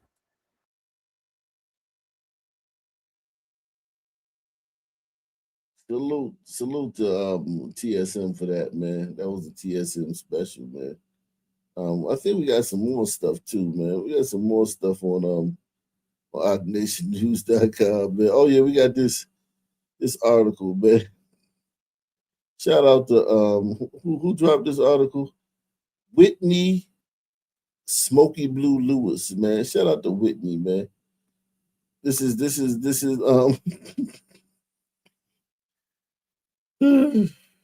if you put it on the channel, man, we gonna get on it, man. Deputies seek tips after food delivery driver hit in head with bat in Onslow County. Where's Onslow County? The Onslow County Sheriff's Office has released new suspects and vehicle information as deputies continue investigating the assault of Kristen Phillips, who officials say was attacked while making a food delivery early Saturday morning.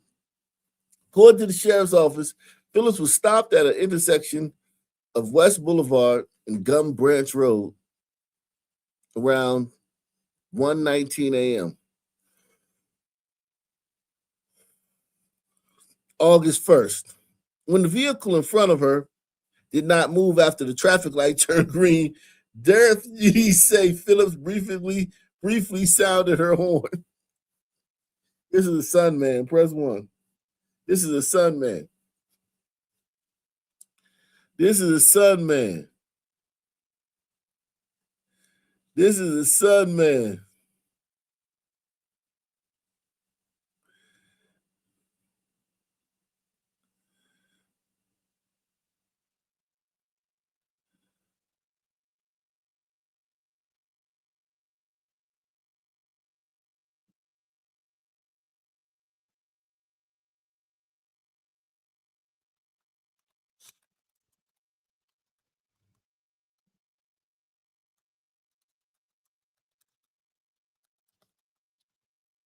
Yeah, listen, Osa, the fix is in. I fixed it. There was a glitch with the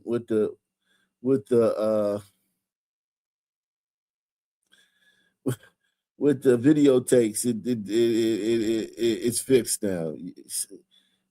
Because so many different times, the free users get 30 seconds out of it, Visa get 90 seconds. It kind of messed up right there. But now it's fixed. Go make your videos now. It's fixed. You'll be able to make a video according to your membership tier now. So anybody that wants to make a video, you can go do it now. I just fixed the glitch. The AI actually got it. The AI guy did.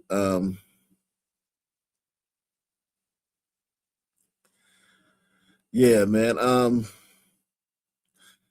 Yeah. So salute to everybody, man. We should have and like everybody go over there and make a video, man. You gonna miss out on the grand prize, man. Think about it, man. Think about the grand prize, man. Think about the grand prize.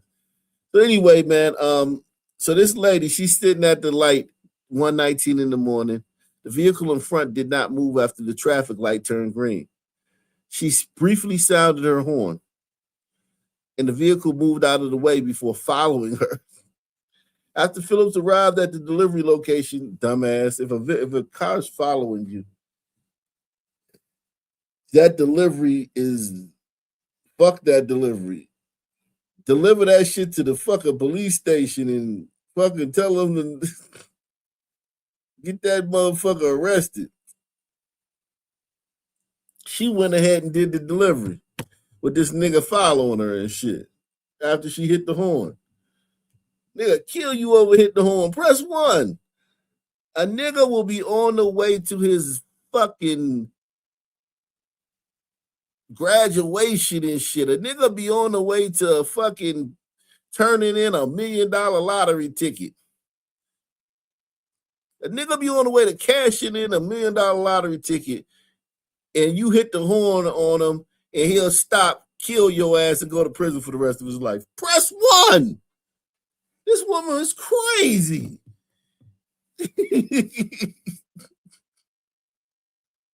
This woman was crazy. She laid on the horn. The dude followed her, and she just went to the fucking delivery and delivered the shit like, oh my God. No self-awareness, man. No self-awareness whatsoever.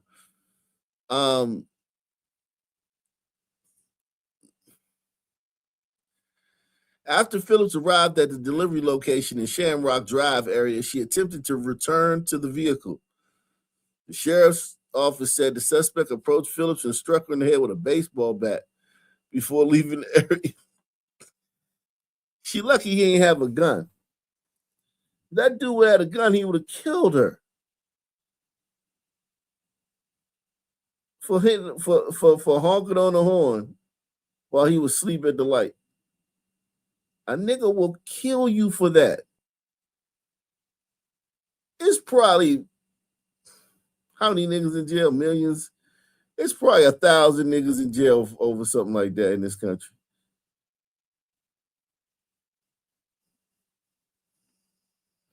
Over shooting somebody because they hit him with a horn. They laid on the horn. It's probably 1,000 niggas in prison over that, if not more.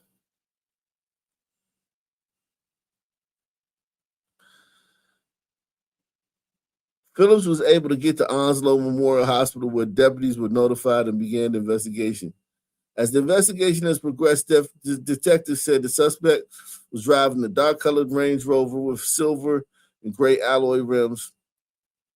The suspect is described as a light-skinned black or Hispanic man about 6 feet tall. Okay, he's light-skinned black with short hair and a clean-shaven face.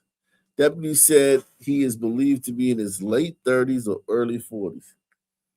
The sheriff's office said it had previously identified a person believed to be involved in the assault. That person has since been ruled out as a suspect after further investigation. Shout out to you, man. Shout out to Brody, man. That was a great article, man. Get to learn. That was a learning moment. Ladies, if a man starts following you out of anger or out of anything, and you're in your car, wherever you're going, you abort that mission and head to the police station. Okay? You abort that mission and take your behind to the police station. All right? Shout out to my man Rakeem Oakland, man. This is an old shout out to TSM, man, for leaving this, man. It says Rakeem Oakland. This is the guy right here in the picture. This is I'm quoting. This looks like it's back in the 70s or something. See, computers are racist because they make them too hard to use. They need to make them easy like TV so people in the community can have good jobs. Computers are made by whites and Chinese, and they don't like it when we try to get ahead.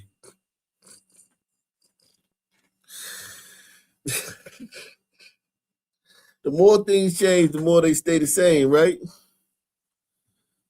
Jeez.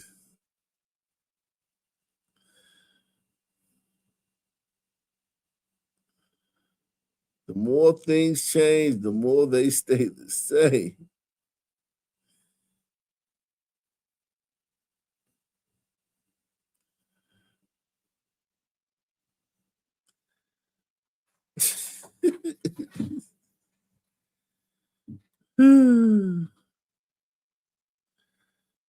Jeez.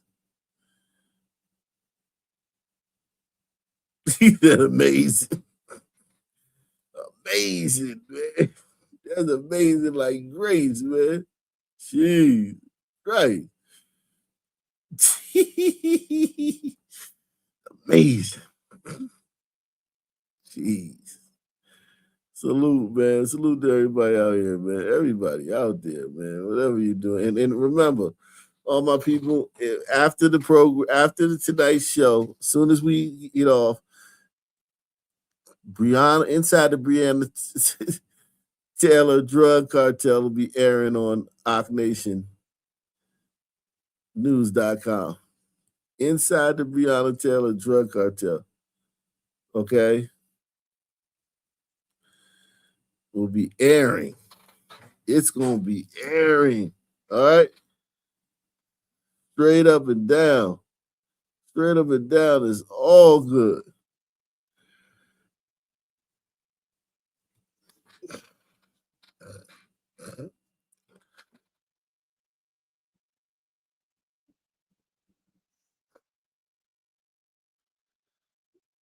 Right on OckNationNews.com, man. So if you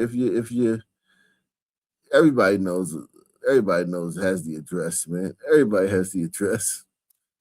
Everybody has the address, man. OckNationNews.com, man. That's where we airing a documentary inside the Breonna Taylor drug cartel, man. Get over there, man. Get over there.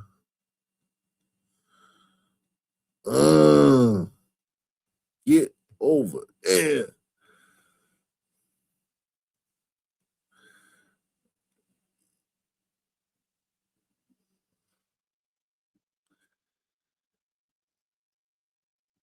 But look at another team. So let's begin with our big story tonight at 9. Milwaukee police are investigating a shooting on the city's north side that killed a 16-year-old boy. Family now is wondering why. Abril Preciado has reaction from neighbors. Honestly, it's sad, especially because he's so young. It's the sentiment felt in this North Side neighborhood after a 16-year-old was shot and killed near 40th and Clark Thursday morning. Family identified him as Armani Thomas Cotton. Things like that don't happen over here, so it's unfortunate. Lexi.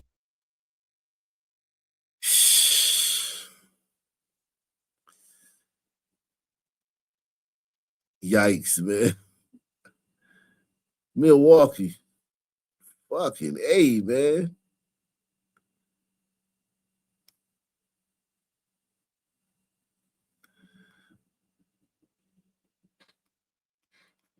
Reed lives just feet away from where the shooting happened. And as a mom, too, my heart does go out to his mom, just his parents. Investigators say a person in a vehicle fired at the teen around 9:33 a.m. It's terrible when violence happens in the city. While still processing the tragedy in her neighborhood, Reed thinks of her children's safety. When it's somebody so young and they had their whole life ahead of him, that's even more tragic. From January 1st to August 12th, Milwaukee police have reported 6 juvenile homicides in 2026, compared to 16 reported during the same time frame in 2025. My heart has been more heavy than, light, because, I've seen so much violence. It's a reality community activists like Tracy Dent say he and other groups are trying to crack down on. We're going to start going school to school and create peace ambassadors. Den says this is one of the many efforts he and other organizations are looking into to provide help by reducing violence in the city and keep the youth safe. We are the ones who can really make the difference. And if we don't step up, it's going to continue. Neighbors like Reed think about the family and leaves this message. They got to be safer. It's like, let's think before we just act irrational. That was Abril Preciado reporting. Tonight, police continue to look for those responsible. Anyone with information is asked to contact Milwaukee police. You can also do this anonymously by calling Crime Stoppers. New at 9 tonight, Milwaukee police are searching. Wow.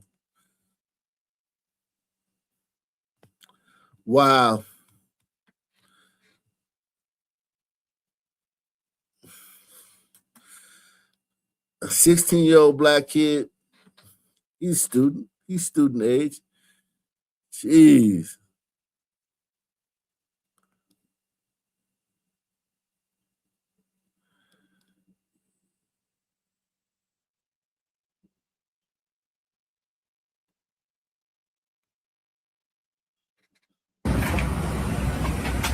Jackson.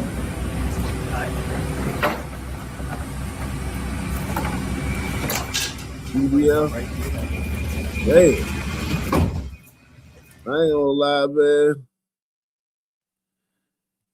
She look good to me, man. What we think, man? She reality star? She look good to me, man. Betty Idol? She look good to me, man. Let her go, man. Let her go, man. She ain't do shit, man. Let her go, man. Why y'all being all petty? Why y'all cops being petty, man? She ain't do nothing, man.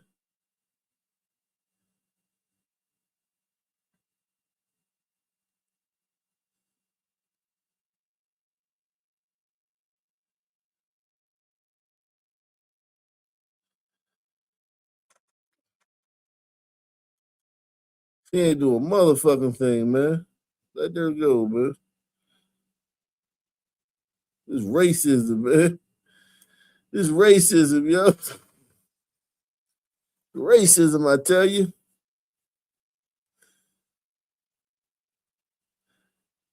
We need to reform the system, man.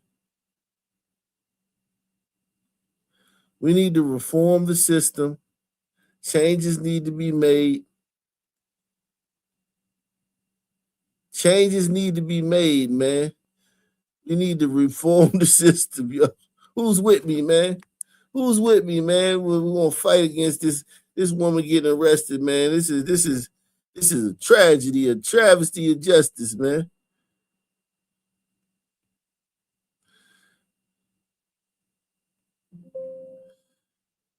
I want every officer who was involved in this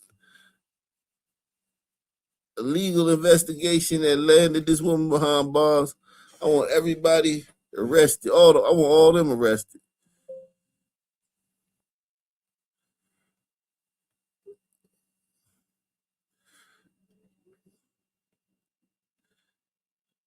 And if she needed, listen.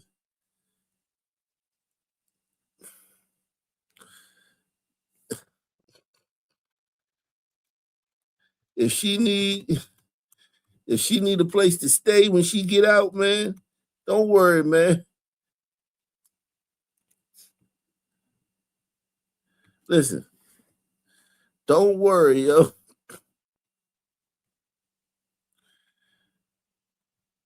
We can take her in. Take her in, man. She got because all she need is guidance, man. She fell. She you know, she needs somebody to help her turn around. She need to turn her life around. Turn her body around.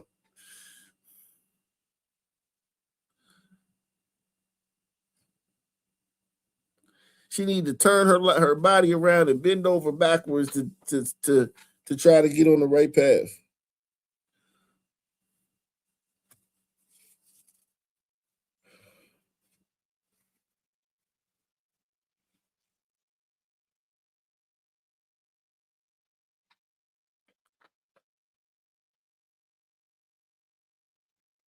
Let's see what happened. Let's see what Betty did wrong, man.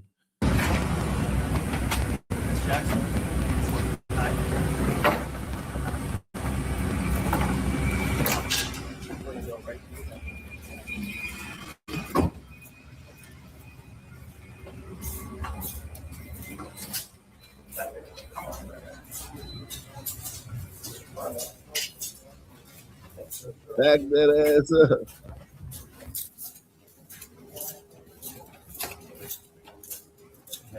Yeah.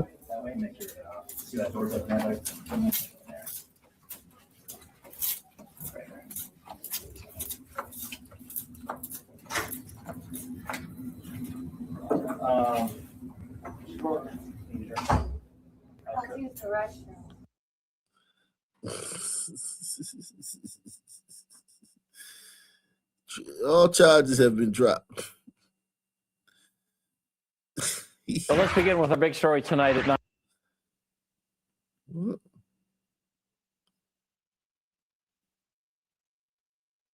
Okay, that's the one we just did.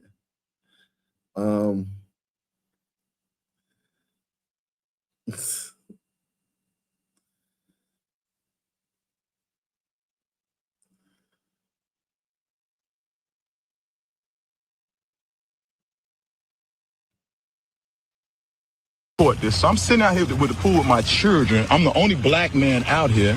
So the nice white people come out here and tell me if I don't show them my ID, I have to leave. But no one else has to show their ID. So now she's finna call the police on me. And the police are gonna come in front of my children. And they smiling. Look at her smiling. They're smiling. She's smiling. But our residents here. I'm telling you, I don't want to be recorded. You being recorded. I'll be here. When the police come, I'll be here. Who takes an ID to the swimming pool? And not just that, nobody else has been asked to show their identification. This is crazy. Now my children are here. This is in front of my children. Welcome to Chicago. Look at the white man, he's swimming. The guy, does the kid over there, does he need his ID? This is crazy. The cops and you could get in jail. I don't want y'all to be traumatized by this, though. No, don't cry. You don't have to cry. So have a seat, Kingston. They want you to go in jail. They're not gonna put me in jail. Hey, peace and blessings, y'all. We were fortunate. We made it back to Atlanta. I got the boys with me. I see that video went viral, which is unfortunate. So the second half would happen. So after the police came, we explained to them that we were residents there. It dawned on me I need to get these. But you're not residents because you go to Atlanta. You're not residents there.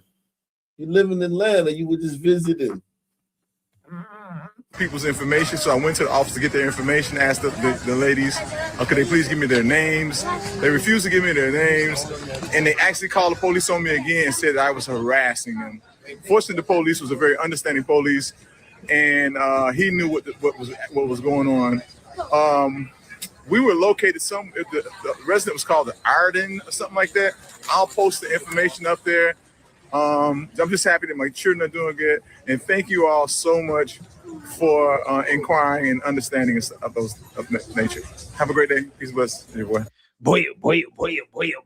So we got to talk about another race hoax getting busted because apparently Negroes don't understand that they don't have special rights and privileges. That Black people are subject to the same rules as everybody else. But a lot of these blacks think that they're special, that they can just do whatever they want to do. And anybody that questions them when they're clearly in the wrong is somehow a racist, right? Or put it this way, any non-black person, right, that confronts them, that puts them in their place, right, that enforces rules against them, right, is a racist. And that's essentially what happened. And this story involving Leo Sullivan, who accused a couple of women who work for an apartment complex of being racist because they asked to check his ID at an apartment complex he was staying at as an Airbnb, in which he essentially misrepresented himself as a tenant, right, as a permanent tenant. And he filmed the exchange, again, when they asked him to show ID, right, proving that, hey, you're somebody who's supposed to be here. Watch this video and let's talk about it. So I'm gonna record this. So I'm sitting out here with the pool with my children. I'm the only black man out here. So the nice white people come out here and tell me if I don't show them my ID, I have to leave. But no one else has to show their ID. So now she's going to call the police on me, and the police are going to come in front of my children. And they smiling. Look at her smiling. They're smiling. She's smiling.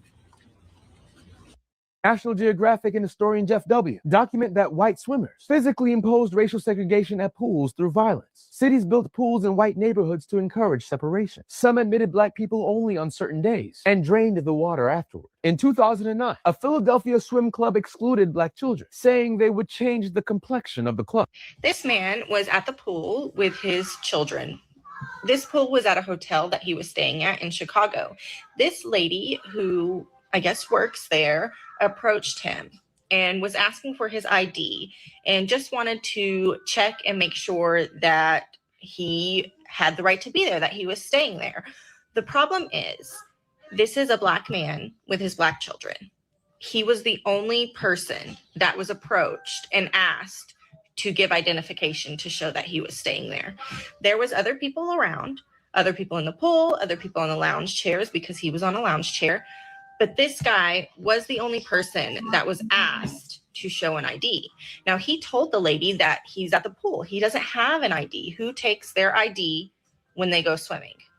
And she proceeded to call the cops on him. And smiling and laughing, the cops did come. I don't think we really had much of an update of what happened with the cops, but I think we can assume nothing because he was still there. He didn't get taken into custody or anything of that such. He did approach her again later and asked for like her name and her information, and she called him weird and refused to give it to him, and then called the cops on him again. So a second time, the cops went to his hotel room and talked to him. We also didn't get much of an update on that, but I can assume that it was probably the same instance. They just kind of left.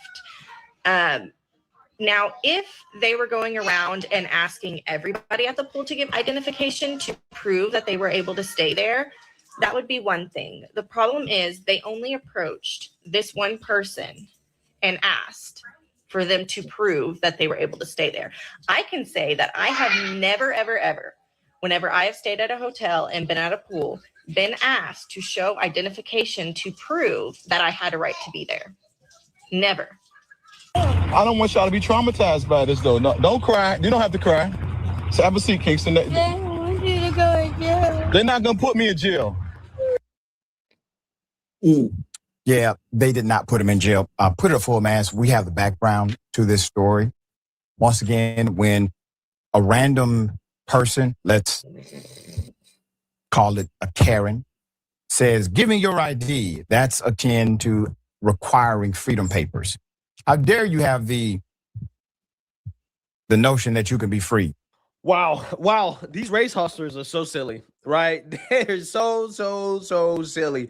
And apparently they never get tired of being wrong, because when they're wrong, they just move on, right? And they never admit they're wrong. And in this situation, they're wrong because the apartment complex has dropped actual evidence that this guy is full of shit, right? We're going to talk about it. But before we get into it, I want to react to his interview on Roland Martin, because Roland Martin brought this guy on his channel, his failing YouTube channel, right, to lie and gaslight and misrepresent what happened in that situation. But yeah, Rashard Ritchie thinks that a white person, a random white person, and again, she wasn't random, right? She wasn't a random white person, okay? She was somebody who worked at the apartment complex, so she had every right to ask this man for his ID. Yeah, asking a black person to identify himself is the equivalent of asking for freedom papers, right? According to these very silly individuals. So without further ado, let's go ahead and get into Roland Fartin here, push this hoax.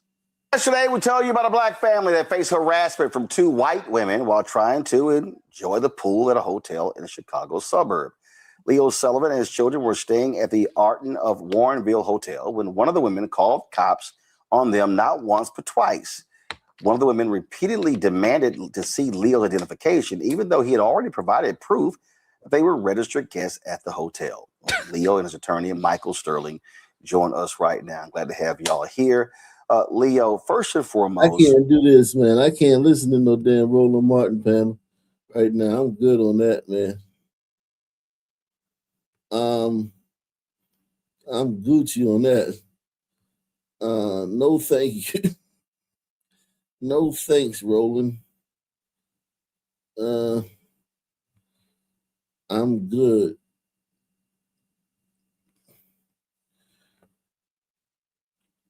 I'm good. No thank you. No thank you.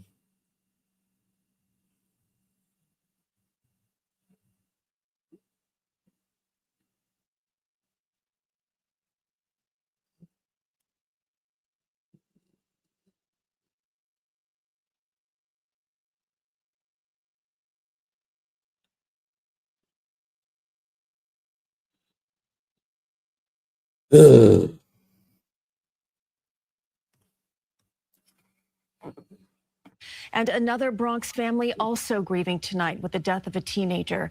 Police say the 16-year-old was accidentally killed when he and a friend were handling a gun. Naveen Dhaliwal with this story from Crotona. In front of John Nunes' home in Longwood, flowers and candles are the reminders of the big personality he had. He loved being with his friends. He loved being with his family. He loves kids. It's what makes Sol Nunes smile, talking about her younger brother, who lit up a room with a smile, wanted to go into the army and have a family. But those dreams now gone. My family is very devastated. It's very hard on them because John was like our youngest. It was early Monday morning when the 911 call came in from an apartment in this home on Prospect Avenue in Crotona. Investigators say Nunes and a friend were handling a gun when it accidentally discharged. When officers arrived, they found the 16-year-old with a fatal gunshot wound to the head. He was like really a brother to me. It hurts to see somebody like that gone. Some, including Nunes' family, are not convinced this shooting was an accident, and they're hoping the investigation will answer the questions they have. We still don't know whose gun it was. They say it was an accident, but you know, who knows? Nunez's family is hoping this tragedy reminds others how dangerous loaded firearms can be. Guns are not for kids, first of all, are not for people that have a good heart like John did. Back at the shooting site, candles flickered in the night, and Nunez's loved ones say they're hoping to keep his memory alive by remembering the determination he had for life. He always knew what he wanted to do. I respect him for that, and I appreciate him for that. And that's my brother. I'm going to live that on for him. In Crotona, Naveen Dhaliwal, CBS News, New York.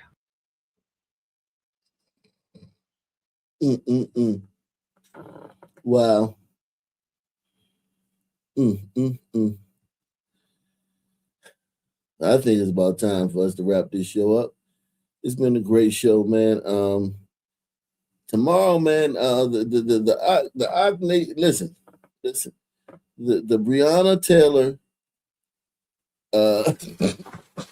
documentary is coming on right now.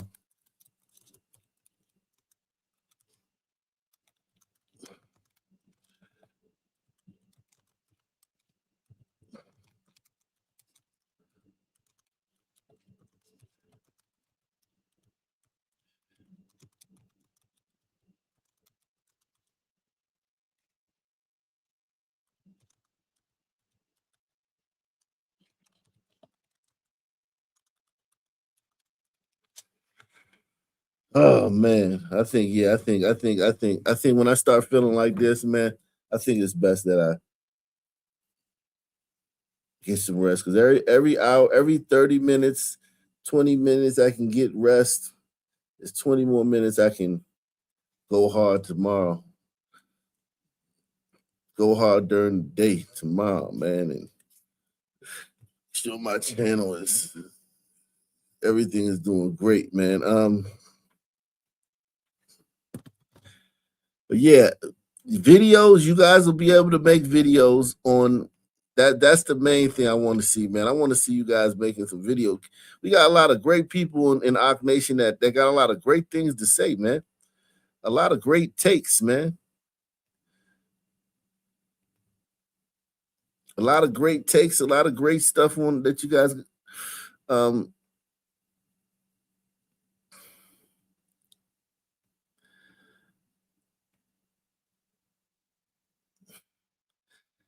and it's a shame that you guys don't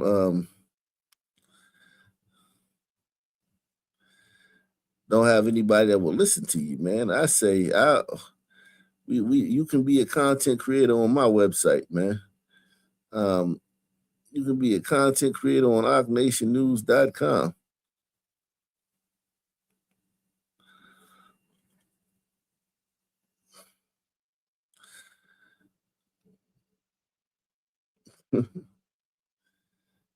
Let's see. Let me go over here right quick before we get out of here.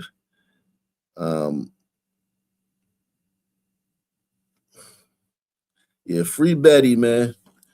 Free Betty, Idol. Screw this guy right here. Screw this. Jeez. That's one for the ages, man. That is one for the ages. That is one for the ages.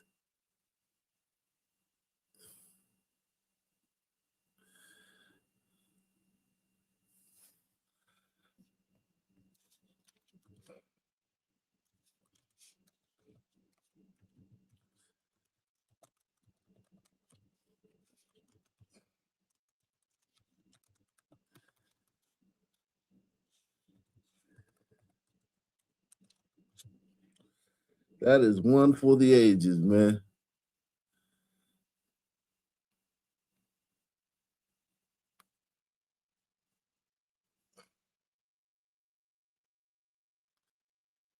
That is one for the ages. But yeah, guys, light this up, man. Drop your take. Drop your take. It's official now. Everything's good. All the kinks are worked out. Drop your take. Record your video on your phone, or if you got like a recorder player, something to record your video on your laptop or just use your webcam, whatever. Make a video, 30 seconds if you have a free account, 90 seconds if you have a Visa account, 120 seconds if you have a green card account. At least that's the limit.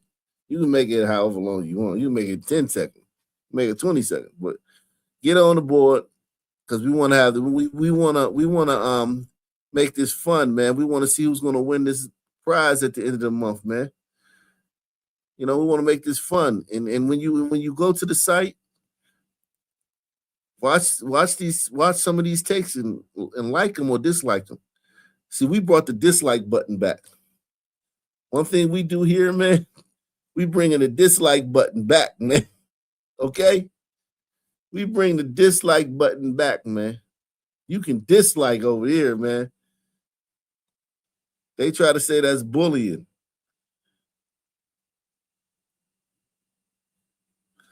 All right, guys. I am out of here.